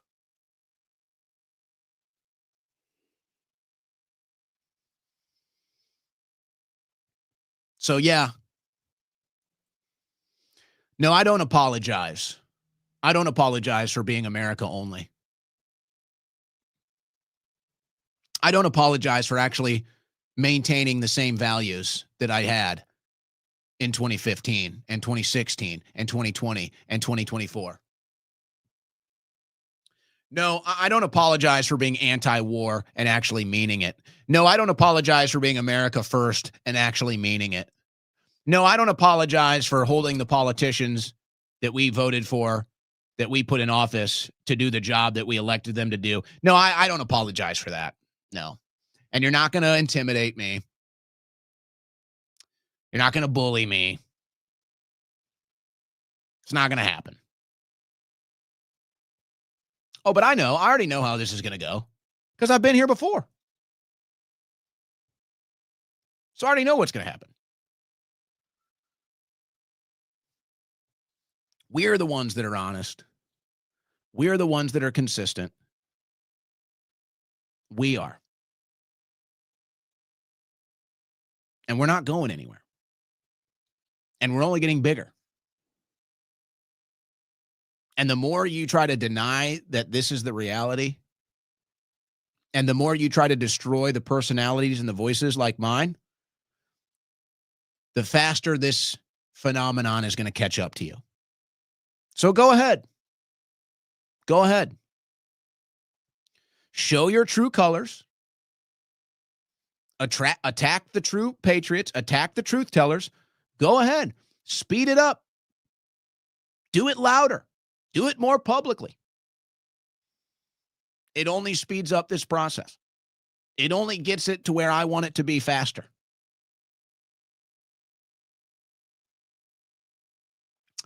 So no, I'm not sorry. But you will be. You will be when the war gets worse. You will be when the economy gets worse. You will be when we're sitting here in 4 years and there's no deep state arrests.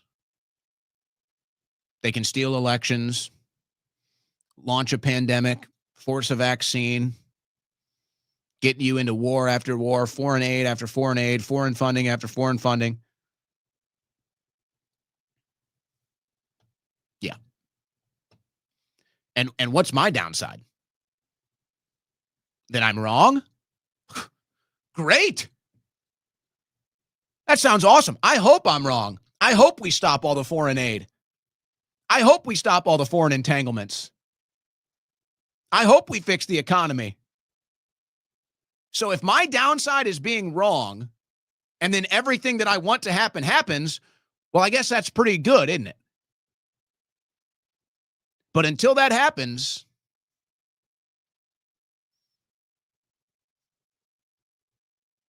I guess I'm not wrong.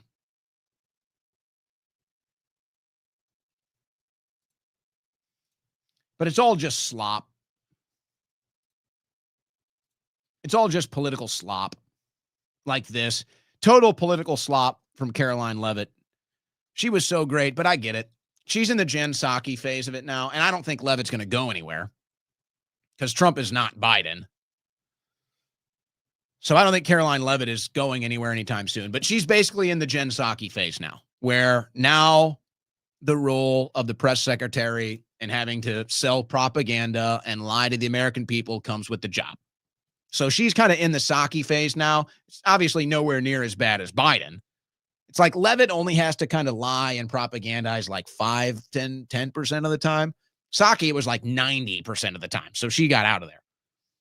But Leavitt is now in the phase. Leavitt is now in the phase of part of my job is to lie and to propagandize the American people. So this is the type of slop that Caroline Leavitt now says on cable news. That the Democrat Party's main constituency are made up of Hamas terrorists, illegal aliens, and violent criminals. That is who the Democrat Party is catering to, not the Trump administration and not the White House and not the Republican Party, who is standing up for law-abiding Americans, not just across the country, but around the world. And that's everyone I disagree with is Hamas. Everyone I disagree with is a criminal. Oh, it's just pure slop, man. It's just pure, unadulterated slop.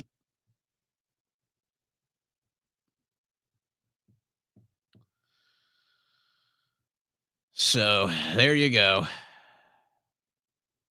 There you have it. All right, let's hit some of these other headlines before we close out the hour.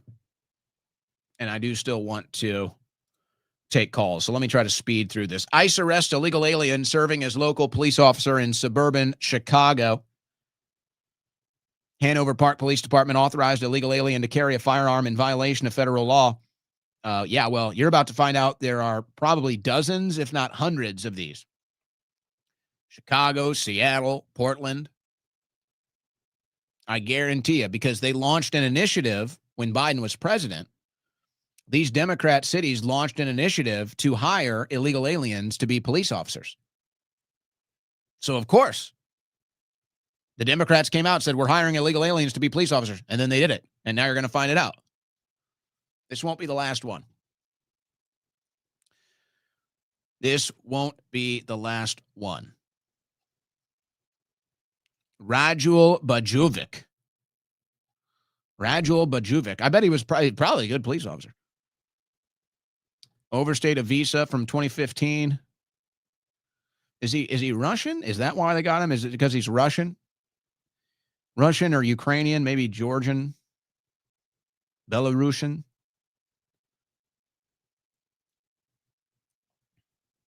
This is discrimination. This is discrimination against Russians. You really think Bajovic is the only illegal alien serving as a police officer when they made an initiation factor that a couple years ago? Yeah, okay. Dallas police chief says he turned down $25 million deal with ICE. So the Trump administration is trying to incentivize these local jurisdictions to help them with deportations and arresting violent criminal illegal aliens. So you think it'd be a no-brainer. Like, why wouldn't So it's not only like, hey, this is your job, it's basic law enforcement. The Trump administration is like, hey, we'll give you $25 million. We will incentivize you to help us in this rounding up of violent illegal alien criminals. And they still say no. That is insane. Listen to what Police Chief Daniel Como said. Listen to what he said during this press conference. We as DPD are not doing any immigration enforcement. We are not doing any immigration enforcement. So what? So if an illegal alien walks down the street and stabs somebody, you're going to let him go? What are you saying? That's insane. It's like arrest this guy. We don't have the authority to do that. No. You don't have the authority to arrest criminals? Since when? Nor have we done that, nor will we do that. This is insane. They should be thanking President Trump. First of all, that's your job. Law enforcement is literally your job. And Trump is giving you a $25 million bonus to help in an violent criminal illegal alien deportation operation. And you say it's not your job? Law enforcement is not your job as the police chief. You ought to be fired. No, you ought to be criminally investigated. That is outrageous. I can't believe they put up with this in Dallas. But see, Trump's got to be on the phone with 30 different foreign leaders negotiating peace and dealing with all the other foreign interests that are involved. So we can't actually handle this. So Trump just says, $25 million, please help us. Beep, and that's it. And then he's got to get back on the phone with all the foreign interest people. It's unbelievable. DOJ brings first Antifa-related terrorism charges in Texas ICE attack. Let's see if this is the beginning of a trend. FBI Director Kash Patel calls January 4th incident planned and coordinated terrorist attack. So they're going after the individuals. They're definitely going after a few of these individuals. It's nowhere near enough, but they are going after some of these individuals. But when do the RICO investigations and charges begin? When do we actually go after the organizers and the funders so that we can put an end to this? No, the criminals keep getting released onto the streets, don't they? Orange County trail attempted rape suspect out on bond with history of arrests. So this is a known criminal agitator in the area, attempts to rape a woman, and he's released. He's back out on the streets. Nuri Quinn is not happy to learn that the man who she says attacked her has been arrested again. So they just, these Democrats, they just release violent criminals back on the streets. It's unacceptable. We should have zero tolerance of this. This should be one of the top priorities for our country right now, but it's not. And we all know why. Here's another one. A man arrested in Charlotte, North Carolina for possessing a weapon of mass destruction, released the next day, then gets arrested again for assault with a deadly weapon. This is what we should be addressing. Not issues in Ukraine, not issues in Israel, not issues in Venezuela. These are issues in our country. Violent criminals, derelict police officers, treasonous judges. And I know. You'll have the people they'll come out and they'll say, that's not Trump's jurisdiction. That's not the jurisdiction of the federal government. That's not what Trump is doing. That's not it. Oh, okay. But you're okay with all the foreign wars and all the foreign aid and all the foreign funding and the foreign entanglements because that's what we're about. You're right. Cleaning up America's streets, dealing with America's violent crime epidemic, all of that's not That's not in the president's interest. That's not in the president's purview. That's not an issue that America deals with. We have to let that happen just because you just have to let that happen. That's just how it works. But you can do whatever the hell you want in the Middle East. You can do whatever the hell you want in Ukraine. You can do whatever the hell you want in Venezuela. That's fine. That's normal. That is in our interest. See, this is how the American people have been propagandized. They actually believe this crap. This is the Stockholm syndrome of the American people. This is the mass psychosis. This is the mass brainwashing of the American people. They really believe that. They really believe that there's nothing the president of the United States can do to address this issue of violent crime in our streets and violent criminals getting released after getting arrested. There's nothing the president can do about that. But he can do regime change in Venezuela. He can do regime change in Iran. He can do regime change in Russia. He can do all these different wars. That's what the president is here to do. Not deal with American issues. They actually believe that. Palisades fire suspect indicted. Faces up to 45 years in prison due to additional charges. And not a single news outlet has retracted their claim that the fire was caused by climate change. Not one. Study shows U.S. shoplifting incidents up 93% between 2019 and 2023. But that's not the president's job, guys. Don't you know? There's nothing the president can do. There's nothing we can do about that. It just has to happen. Okay? You just have to accept that. We got to deal with Venezuela. We got to deal with all these different foreign countries. That's what we're supposed to be doing as Americans. We can't do anything about our own country. We can't help our own country. We have to help everybody else but ourselves. That's just how it is, guys. This is what they sell you. This is what they have convinced Americans is the reality of our situation. It's incredible, but it's true. That's what they've done. So, you know what we do? We just counter propaganda. That's what we do. We are here to counter propaganda. No matter where it comes from, no matter who it comes from, no matter what side, what angle.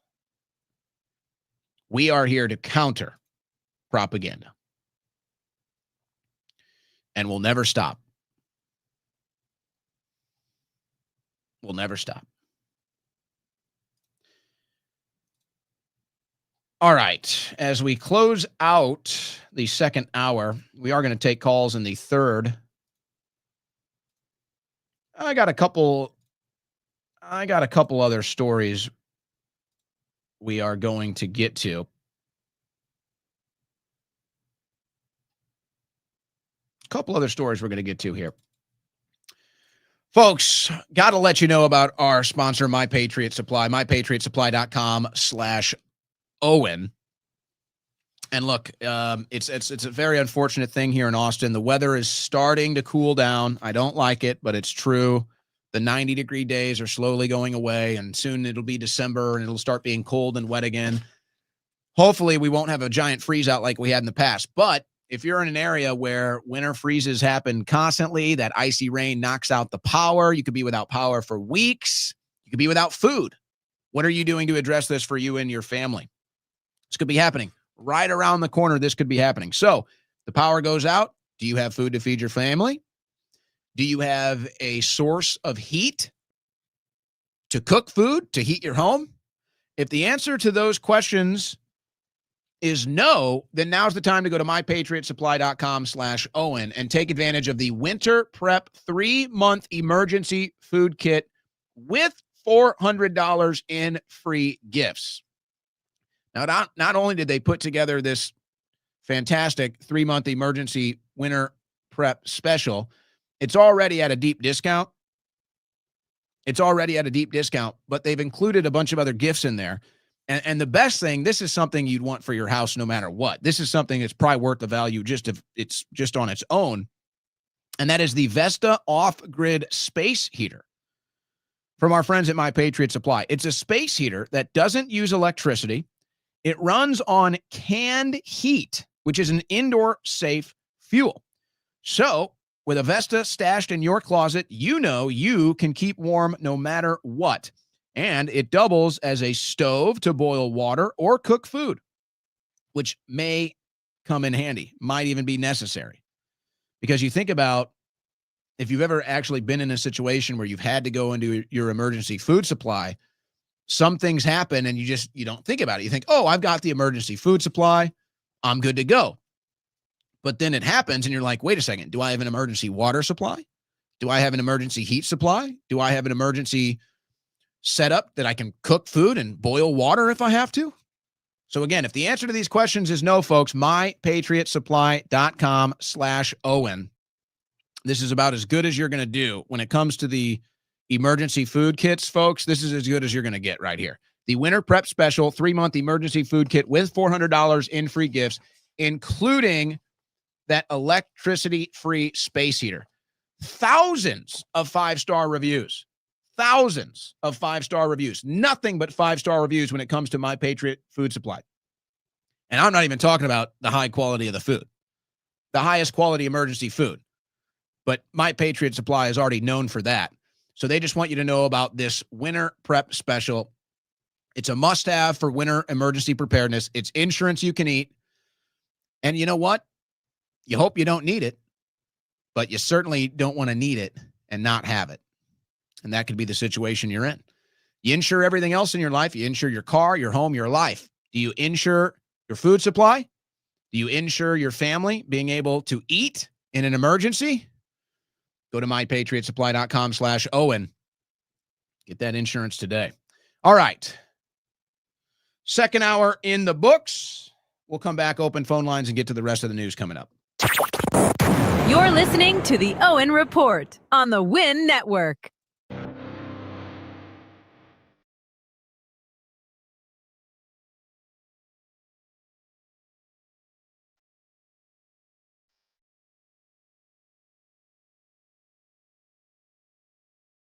Extra dimensional and multi-universal. Here's your host, Owen Schroyer.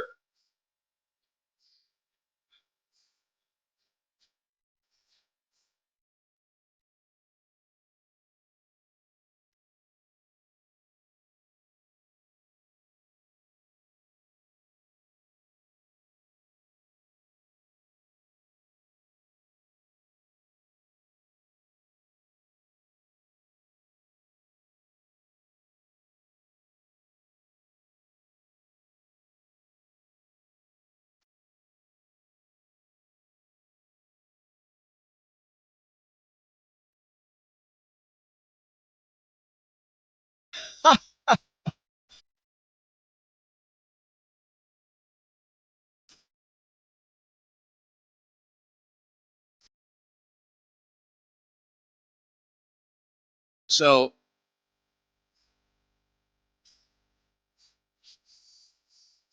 as I predicted, the attacks are incoming because I'm not a cheerleader for Trump and I'm not a hopium seller here. I'm a realist. I'm an American patriot, which these days is not so popular on the right wing. You need to be a Zionist zealot. You need to be a foreign agent. But being an American patriot and a truth teller is really not popular on the right wing anymore. Really hit home yesterday. So I knew after my rant today that the attacks would be incoming. So, I'm now woke right. But look at this. So under the stream feed on X today, they have all these accounts. They're calling me woke right. And so they're getting Grok. They're getting Grok, X's AI, involved in this now. So I'm woke right because I'm a populist conservative who skewers elite narratives, including neoconservative foreign policy, without embracing leftist identity obsessions. That's woke right? The woke right refers to conservatives who apply heightened awareness to elite power structures. I thought this was MAGA. I thought this is what America First MAGA was about. Now this is woke right. Isn't that amazing? I mean, folks, they've co-opted this entirely. Your entire MAGA movement has been co-opted. The entire thing. It's, you know, I don't take anything personally in politics. It's war at the end of the day. But it is funny to sit here and watch it. And the real OG MAGA, the original gangster MAGA, and the MAGA that has actually suffered, actually bled out and suffered in the battlefield. We've been tossed overboard, we've been kicked out, and we're getting attacked now by the people that won't even. And that's what's so funny. And look, I'm not, you know, Trump. We're still in the first quarter of the Trump administration, so things can change. Things can change quickly. But I wonder. Here's what I wonder. When is President Trump going to figure out that the people he's pleasing right now, the people that he's pleasing right now, and I'm talking about, let's talk about the base.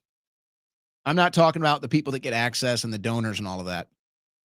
I'm talking about the base, the people. All the people that Trump is pleasing right now, not a damn one of them will ever sacrifice anything in their life for the greater good or for the cause. None of them will.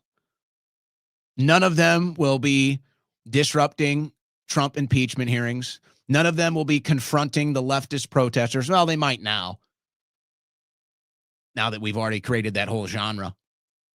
None of them will protest outside of courtrooms. None of them will protest when they steal elections. None of them will.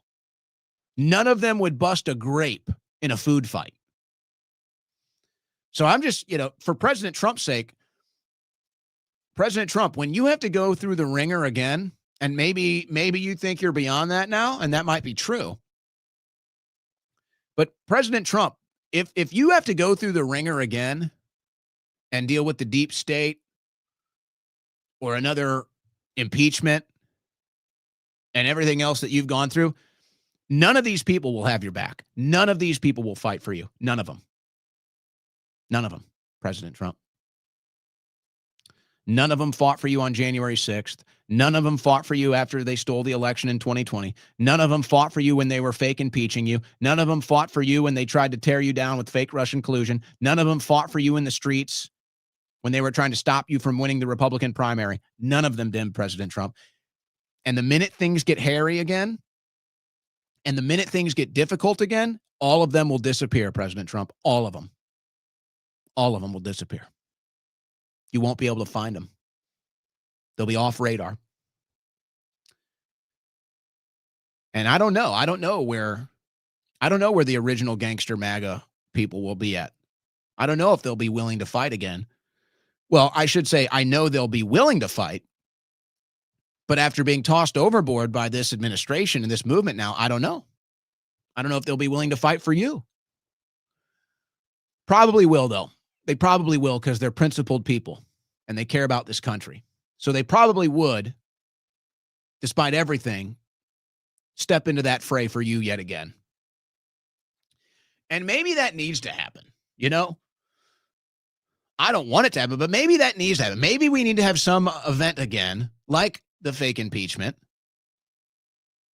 or a fake pandemic, whatever, a stolen election. Maybe we need something like that again so we can once again separate the cream. So we can once again separate the real freedom fighters from the phonies. So we can separate the sunshine patriots from the winter warriors. Because I'm telling you right now, President Trump, all these cheerleaders, they will disappear. They will disappear the moment they think it's going to hurt them personally. They will be gone. You'll never see or hear from them again.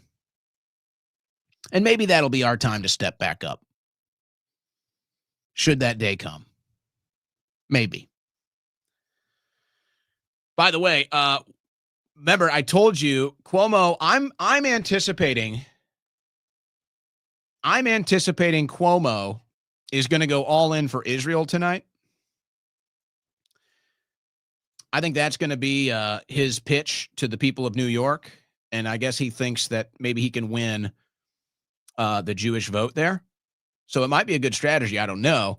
I think it's already over. I got Mamdani winning. I bet on Mamdani winning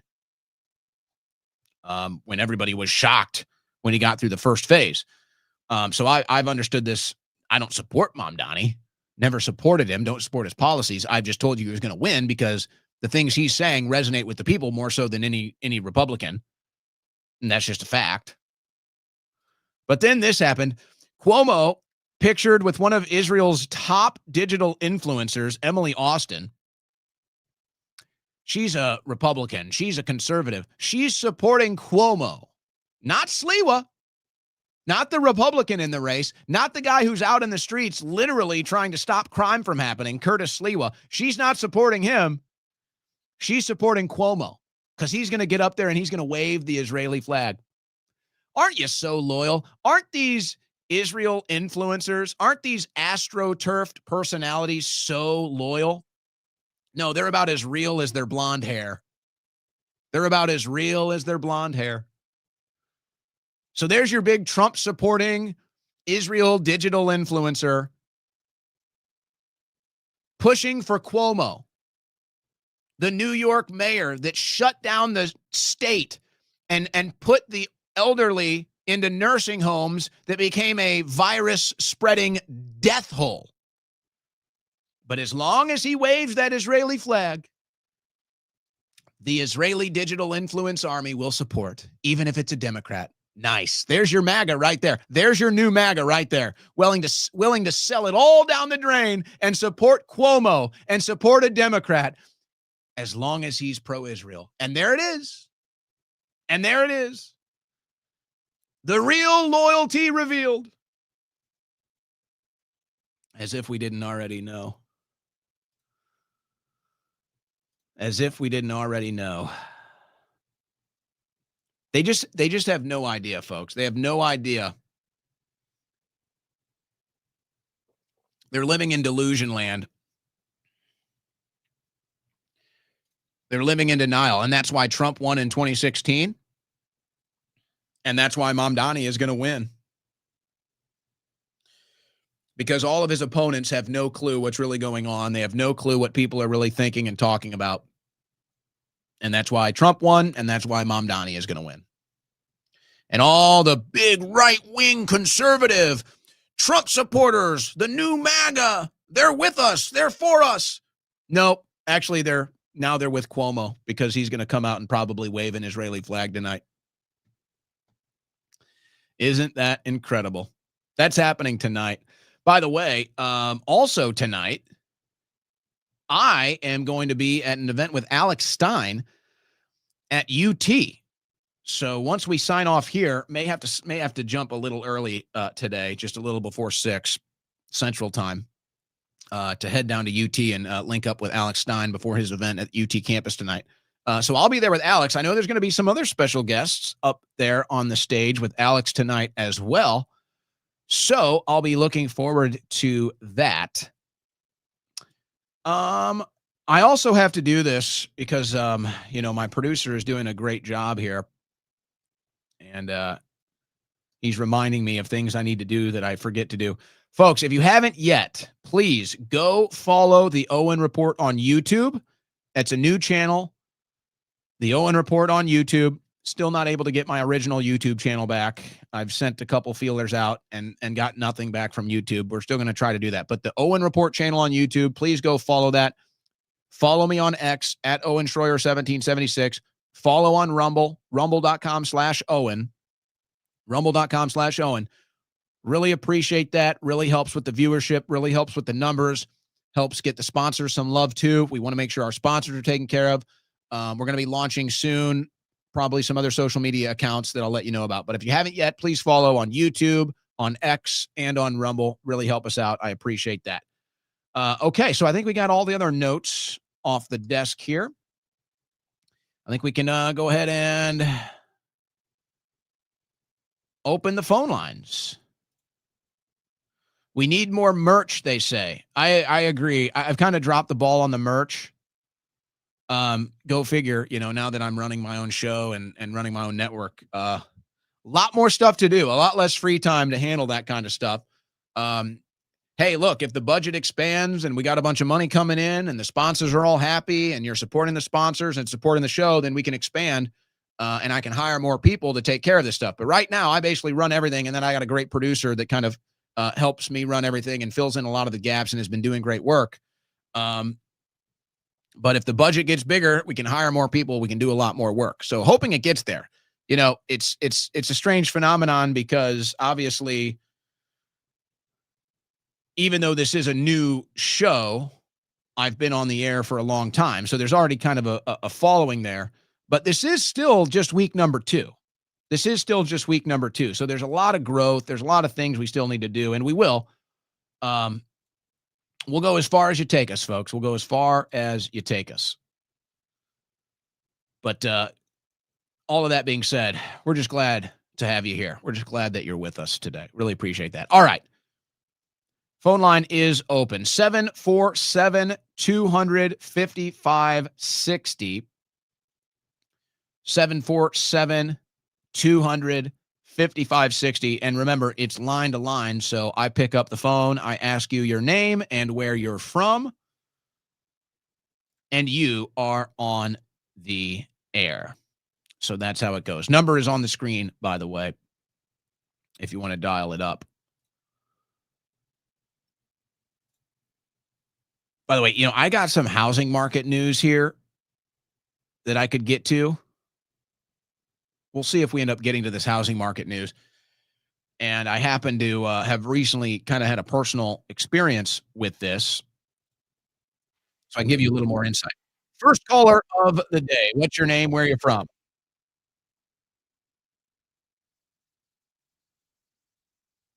All right, Stacy, go ahead.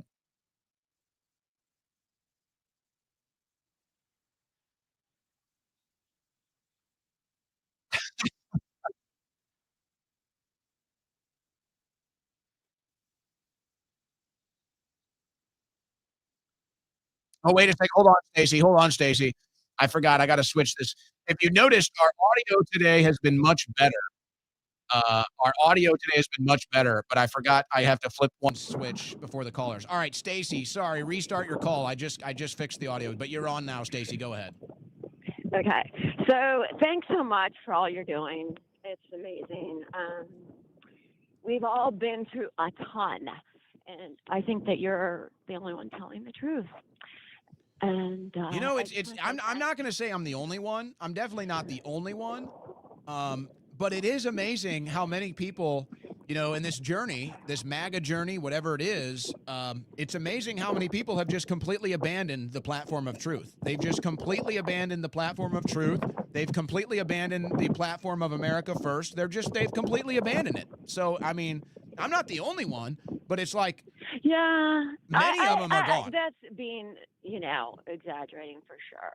But one of the few, say, and we know like the handful that are, and I just appreciate it. I think that,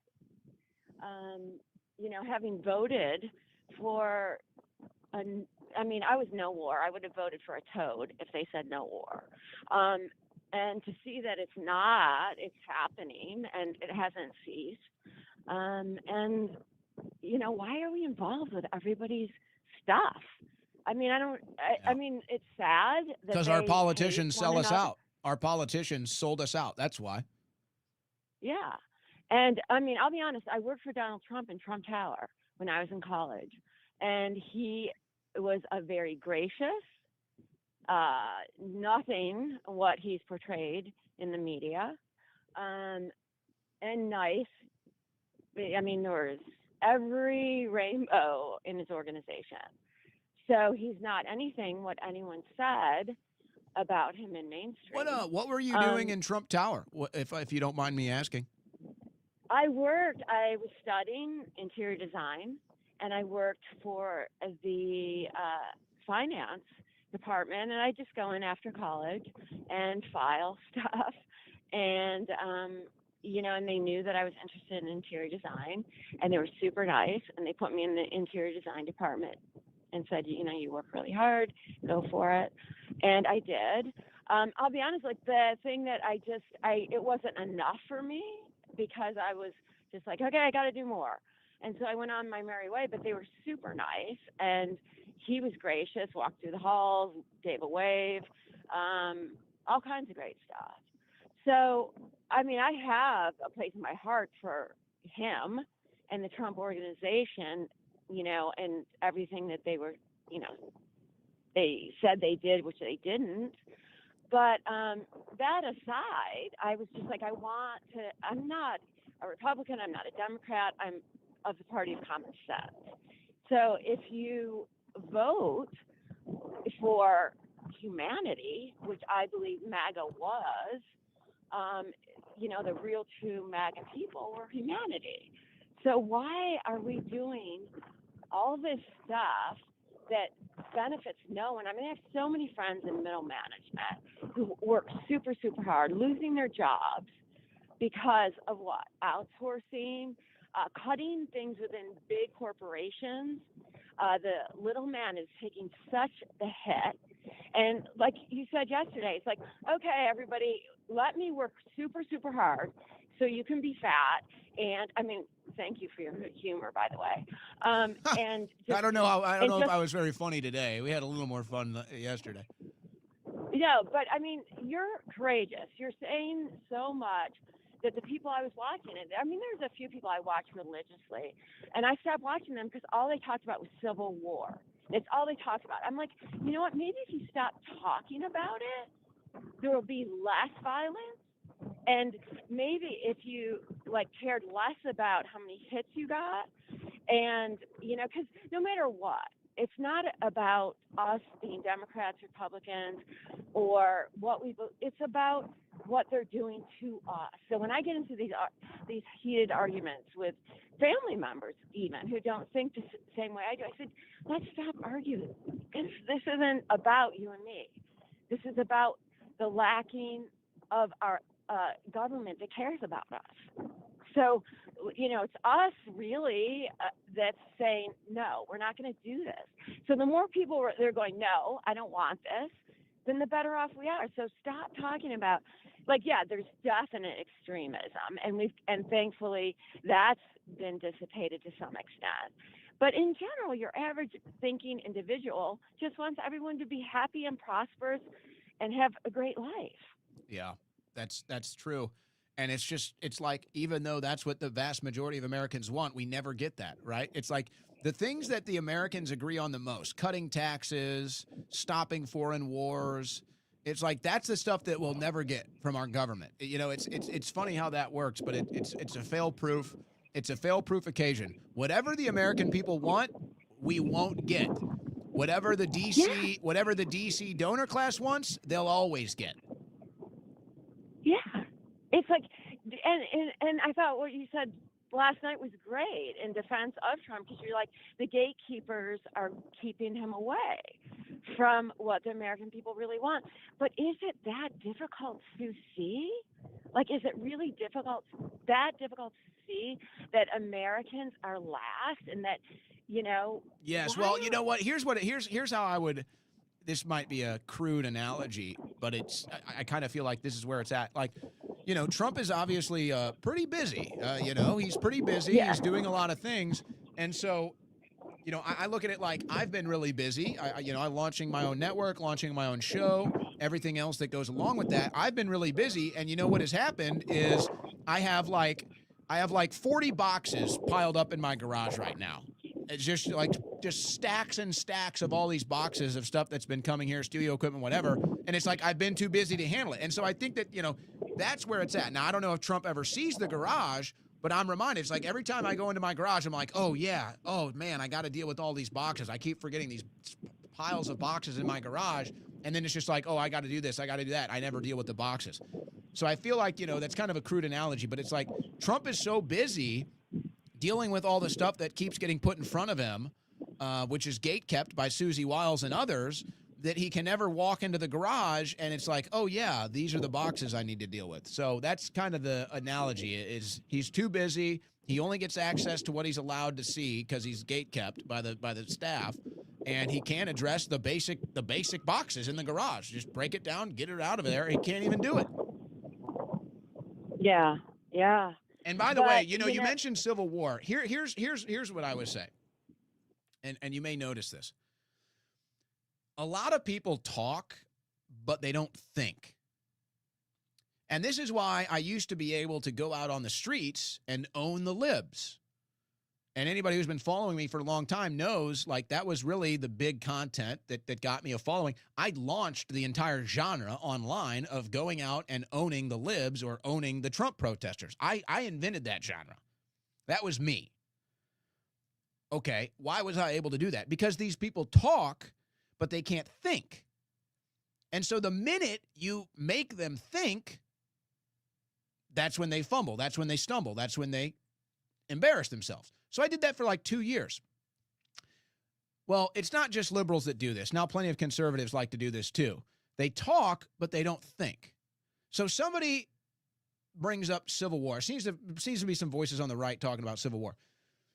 Somebody brings up, they talk about Civil War, and you stop and make them think and say, okay, well, who's going to fight in this Civil War? Who do you think's fighting in the Civil War? You think you? Are you going to fight in the Civil War?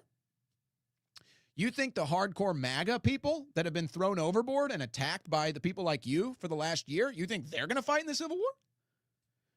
You think the left, who is the left going to fight in the Civil War? Do you think it's going to be America? So they love to say these things because they hear somebody else say it, or there's an angle, or there's a catch. So they love to talk, and they say, oh, Civil War. But if you ever ask them, like, oh, well, how is it? Who is it? How is it going to go? Like, they don't think about it. They just say these things. There's not going to be a Civil War. I don't see a Civil War in America in the near future. If right-wingers wanted to do something like that, it would have happened on January 6th. But the minute the text message came, the minute the emergency alert came and said, go home, everybody went home.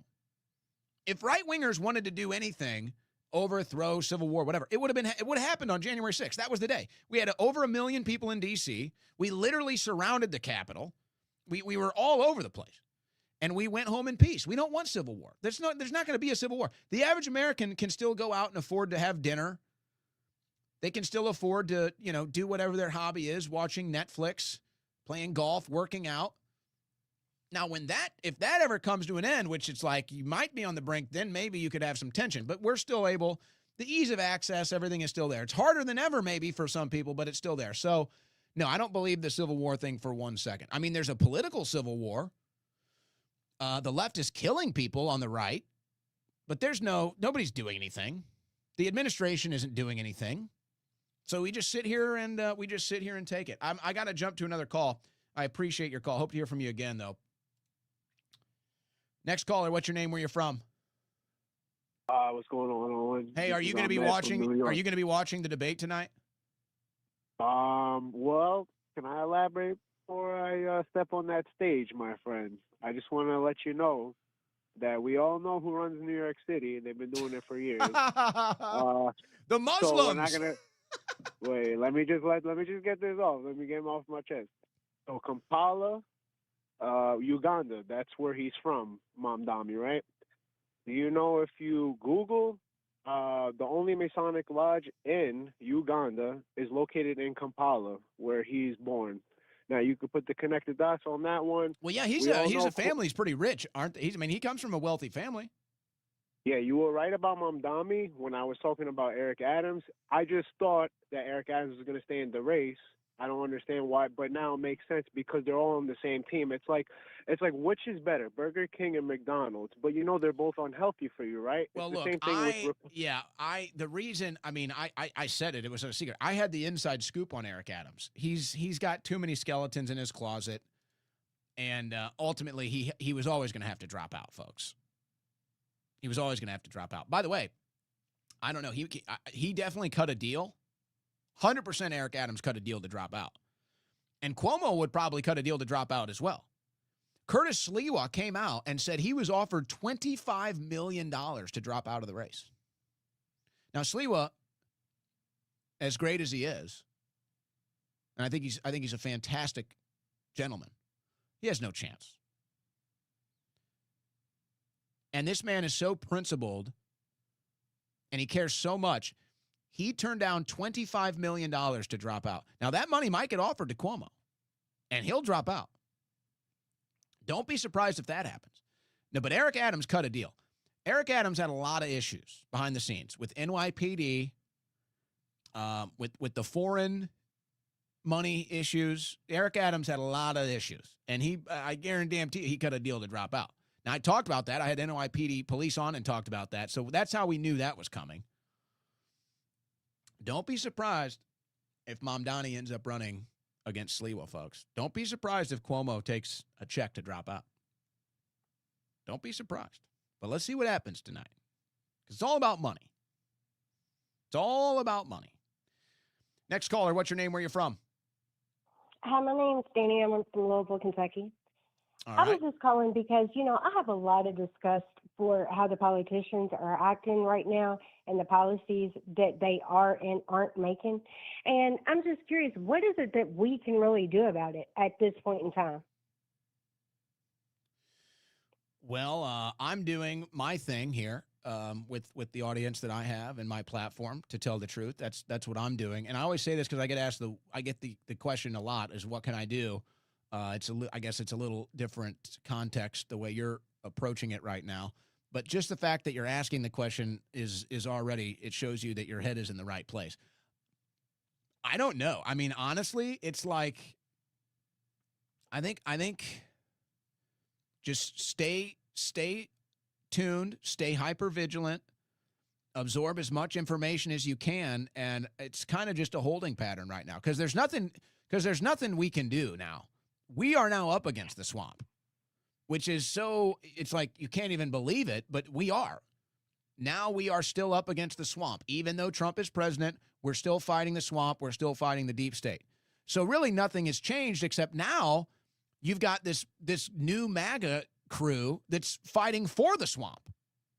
So it's like this kind of a new dynamic that we're dealing with here. I'm just facing it. I've just decided I'm just going to go head on with it because they won't leave me alone. My thing is this. Okay, so you look at the 26th and you look at the 28th and you look at everybody that we have to choose from right now. There's not anybody that I would be willing to vote for because they all suck. Well, you got Thomas Massey in your state. He's great. Marjorie Taylor Greene. I wouldn't be surprised if Marjorie Taylor Greene has presidential hopeful in her mind based off the way she's conducting herself right now. She seems to be intentionally separating herself from this new brand of right-wing deep statism. So I think that those are two names that could emerge. My prediction is Vivek Ramaswamy might pop back up, and he's pretty good. My prediction is you're going to see people emerge in Republican Party politics that you can't even, we don't even know their names right now. We don't even know their names. Yeah. And because here's why I say that. I've talked to a couple campaigns that are going up against, deep state hacks. I've gotten to know some people. And then, like I said earlier, I'm not going to go public with this stuff, but trust me, people that are way bigger than me, way more influence than me, richer, big names, they tell me hey, we like what you're doing. We like what you're saying. Keep it up. It's like, we can't go there yet, but keep it up. So there is this undercurrent right now in right-wing politics. There is a very powerful undercurrent that is just not ready to rise up. They're just not ready to go against the new establishment right wing. They don't want to have these anti-Trump, all these other attacks and all these narratives against them. So they're but trust me, there is a huge undercurrent brewing in right-wing politics. And it's either going to emerge in the midterms or it's going to emerge in 2028. But if you don't sound like Owen Schroyer in 2028, you're not going to get elected. Trust me on that. Don't doubt me on that. Definitely. I appreciate your commentary, and thank you so much for giving me a little bit of hope. You have a good night. See, that's what I'm talking about.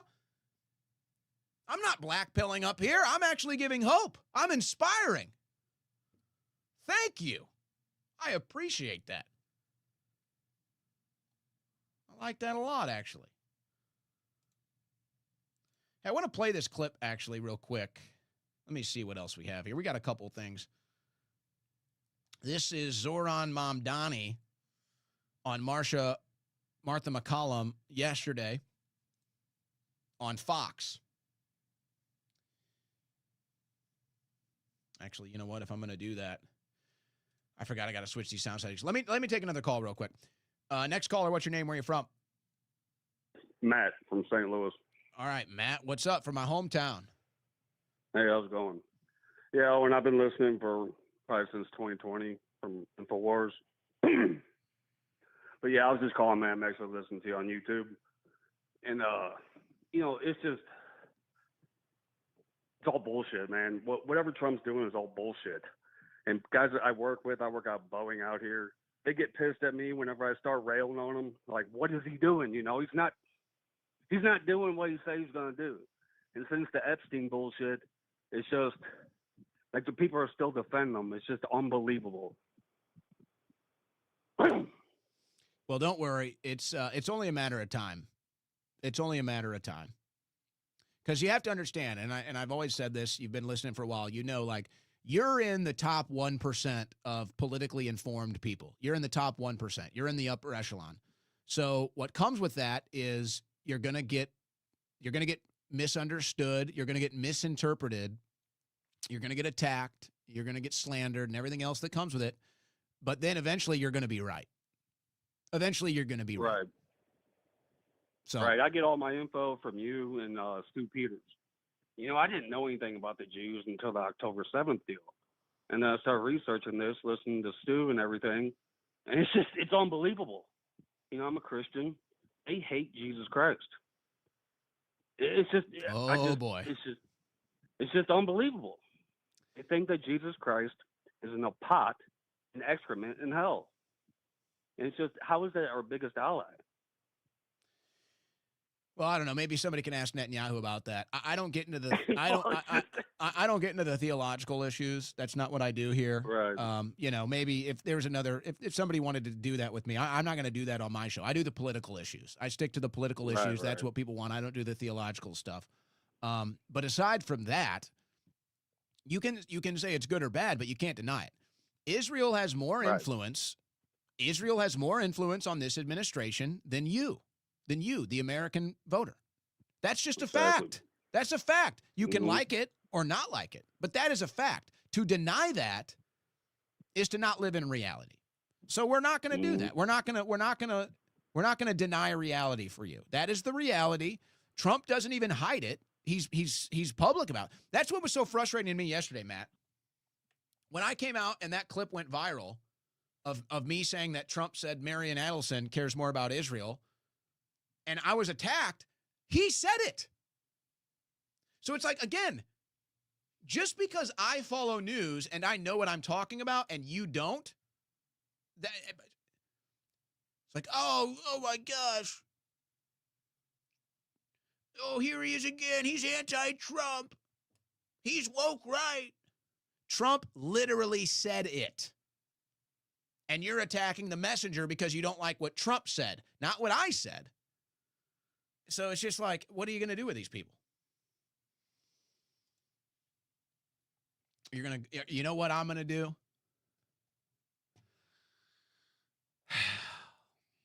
Because it's just true, folks.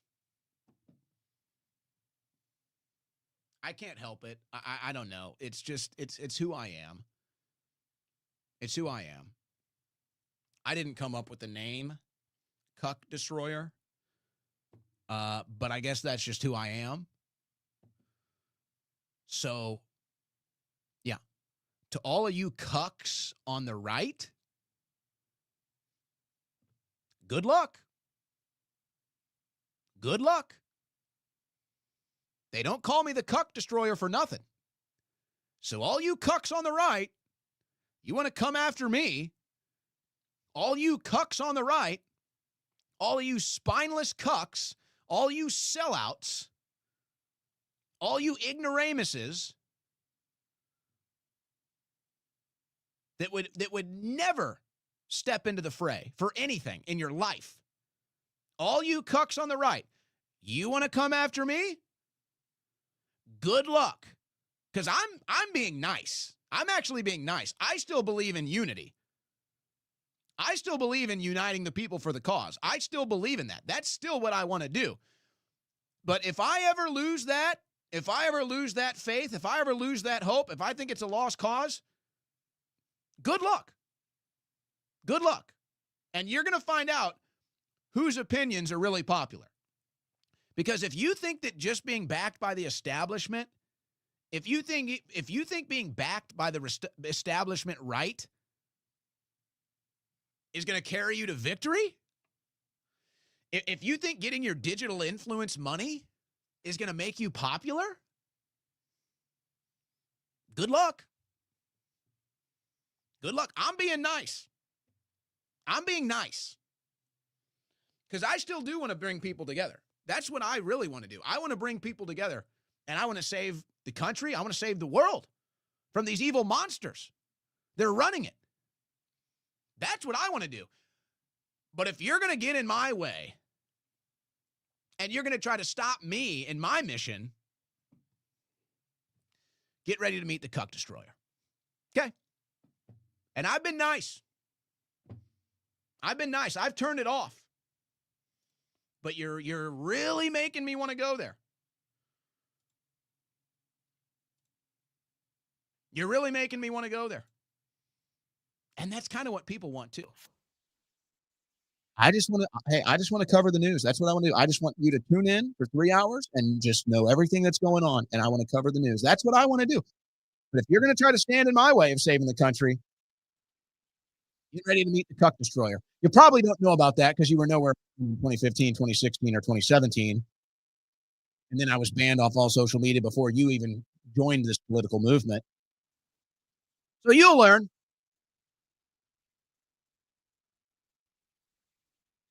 Go ahead.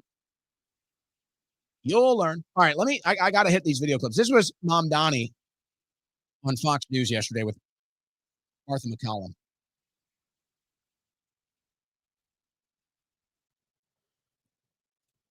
A lot of individuals in this city pay more than 50% of their income in taxes. When you talk about a fair share, how much more than, what is the fair share? What's the number? I've said that we should increase personal income taxes by 2%. Is fair? And my point is this: give up more than half of your income. That's if you're making $1 million in New York City or more than that, you can afford to pay 2% more. And the reasons you can afford to do so is because that money will be used to better your quality of life as well. Yeah. Because when I speak to the wealthiest New Yorkers, I hear concerns about the cleanliness of the city, the quality of life in the city, questions of public safety. This money is the money that will be used to deliver on those things so that we can ensure that we have a return on investment for all of the money that we are raising and spending right here across the 5 boroughs. Now, I don't know who he's talking to as far as the rich. My guess is he enacts this fiscal policy. The rich are all going to leave New York, is my guess. But I don't know. He claims he's talking to them. He claims they want them. I don't know. To me, this policy will be a disaster. Okay. But here's what I find funny. I'm seeing all the right wing, the big voices on the right, all the big conservative ink people, and they're all bashing Mom Donnie for talking about taxes. And I just find it funny because do you think maybe you could raise your voice a little bit? Do you think maybe you could step up a little bit? Do you think maybe you could make a little bit of a fuss over the fact that every single American is taxed 30% of the money that they make? Do you think maybe you could do that? Because it's good. Like, you don't mind dunking on a liberal. You don't mind dunking on a communist when they talk about taxes. But you do realize that under the Trump administration, you're still paying 30% of the money you make on taxes. You do realize that, right? And that has nothing to do with Mom Donnie. That has nothing to do with a Democrat. So all these principled conservatives that are going to dunk on the communist Mom Donnie for raising taxes, you're all frauds. I'm sorry. You're just all frauds. I don't hear any of you talking about cutting taxes. I don't hear any of you talking about property taxes, estate taxes, income taxes. I don't hear any of you. You're all silent. You all willingly pay 30% of your paycheck in taxes. You all willingly pay taxes on things you already own. You all willingly pay sales taxes. You all willingly pay taxes on the income you make. And you don't say a damn thing. And then Mamdani says, we're going to have 50% taxes. And now you find your spine. And now you find your cojones. I'd love to see some of that energy directed at the taxes that you're actually paying, because none of you even live in New York City. I would love to see that energy applied to the taxes that we all pay. But you're just never there. You only speak up when you can dunk on a commie. It's nice. It's a nice little comfort zone, huh? That's good for you. Here's Joni Ernst. By the way, what's going on with Doge? I don't know. Let's check in on Joni Ernst, who was head of the Doge committee. Listen to this. President Trump is permanently eliminating many of these non-essential positions as part of a reduction in force, or RIF. So here are some of my suggestions for getting rid of the riffraff with a RIF. First up, eliminate the positions of federal employees and contractors who weren't even working before the government shutdown. While millions of Americans have 2 or more jobs to make ends meet, So anyway, so these federal employees aren't working She's going to go on here at all. She's going to complain about all the waste. There are dozens and waste and fraud of and national laboratory employees. Joni, you were literally the chair of the Doge subcommittee. It's like, that's what I'm saying. These politicians get up here and they complain to us like we're supposed to be doing stuff about this. Joni Ernst, the chair of the Doge subcommittee. Joni Ernst, who was supposed to be part of the initiative to cut $1 trillion in waste, fraud, and abuse in Doge. They cut $30 billion and stopped. And then she's going to get up there and she's going to show all the waste, fraud, and abuse, and she's going to throw all these big numbers out there like we're supposed to do something about it. Joni, what am I supposed to do about it? We elected you and we elected Trump so that we could get the Doge action of cutting all of this stuff. And you were supposed to be running it. And then you have the nerve to lecture the American people about waste, fraud, and abuse when that is quite literally your job to be cutting it. So that's what I'm saying. It's just, I'm so sick of this crap. Don't tell me you're America first and then post your foreign flag. Don't tell me you are going to cut waste, fraud, and abuse as the head of the Doge subcommittee and then complain to the American people about waste, fraud, and abuse. Do you think we're stupid?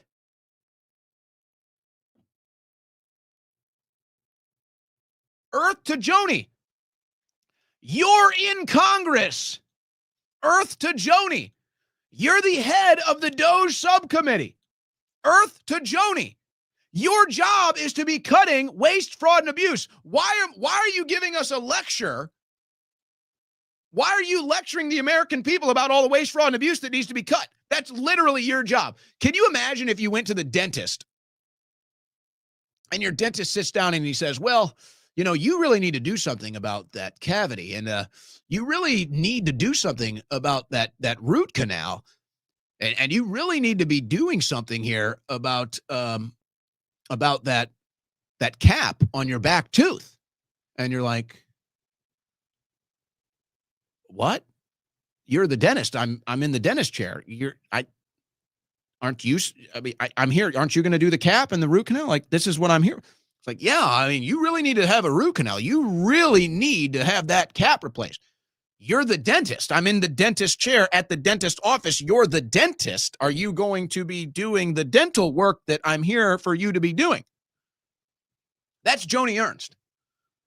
Look at all the waste, fraud, and abuse. You're the chair of the Doge subcommittee. Look at this cap that's misplaced. You're the dentist. It's all such a clown show, man. And that's why it is so frustrating, because we really thought we were fixed this stuff, and it's not happening yet. So it's just a little frustrating. And I know I'm impatient. I know that. I mean, it's just a joke. It's just insulting. And then you watch all of these cuck conservatives. That's what they are. These cuck conservatives, and they just sit here and celebrate everything. It's like nothing is even happening. They just wave the pom-poms. It's pathetic. All right, we'll go back to the phone lines. We'll take at least one call here before I have to sign off. Need to jump down to UT quickly. Next caller, what's your name? Where are you from? JT, San Antonio, Texas. All right, JT, what's up?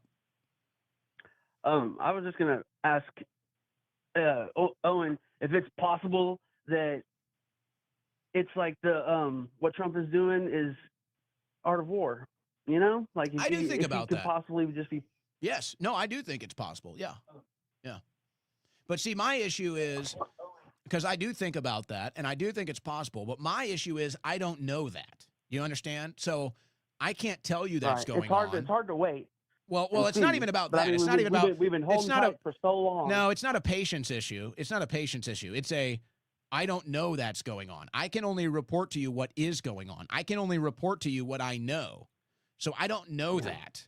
So I've thought about it. I think it's a possibility Trump could be doing art of war. I mean, again, if you that speech he gave in Israel, where he basically tells the American people that they're running the whole show, and he points up and he says, there's the Adelsons, they're the biggest donors, they care more about, I mean, it was one of the most odd things, because it was like, this is either Trump. There's so many things he's been doing lately that's odd. It just seems odd. Did you watch the whole speech in Israel?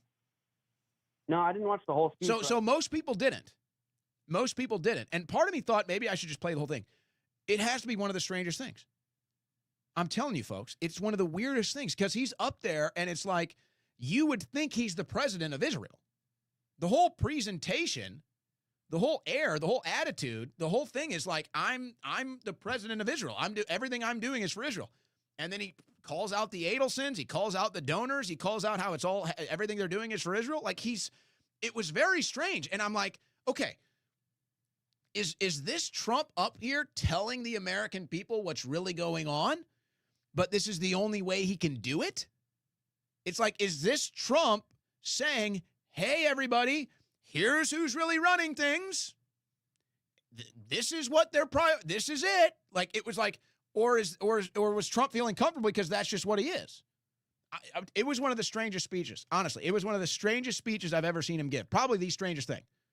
It's like, okay, you're either working for Israel or you're up there, like an art of war reverse psychology thing, but it's like you're telling the American people, it's like, hey, this is who runs your country. This is who buys your politicians.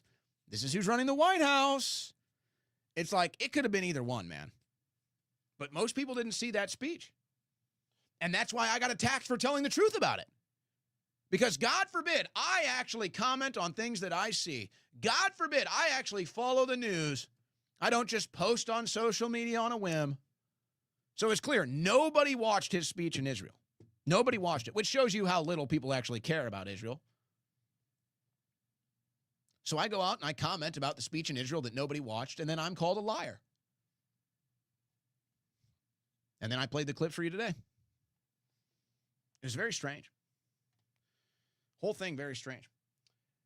All right, I got time for one more call. Last caller of the show. What's your name? Where are you from? James, Indiana. All right, James, go ahead. Hey, man, all those veteran call-in shows and stuff we've done, I think I've been vindicated. There's a huge article out you got to pull up.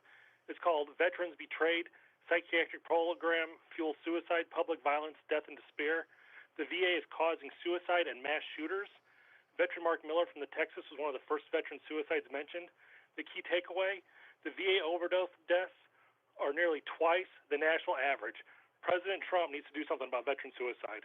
Yeah, that'd be nice. Well, he's got to take care of Israel first. All right, so maybe. But that news article needs to be in front of Congress. Well, I'll check that out. I appreciate your call. We'll bring back the Veterans Call-In Show, too. I hadn't heard about that. I did see today a U.S. military commander just stepped down. I don't know what that's about. Seems like there might be some friction internally now. And why wouldn't there be? You also got the spy balloons are back. We've got more spy balloons happening, too. So a bunch of crazy stuff there. All right. That's going to do it for today's show. Appreciate everybody tuning in. Remember to support our great sponsors of the show today. MyPatriotSupply.com/Owen. BlackoutCoffee.com/Owen. Remember to support our sponsors today. If you like the shirt I'm wearing, remember all shirts you can find at owenschroyer.store. This is the founder's logo polo. You can find it at owenschroyer.store. And please give us a follow on YouTube. Give us a follow on Rumble. Give us a follow on X. And then we'll probably have a couple other social media accounts we're going to ask you to follow here in the very near future as well. I'm going to head to UT for an event with Alex Stein. And there's going to be a couple other special guests there, I think. I know of at least one. So I'll be popping back up here online in about an hour with Alex Stein. And then we'll be back tomorrow. Same channel, same time. God bless. Godspeed.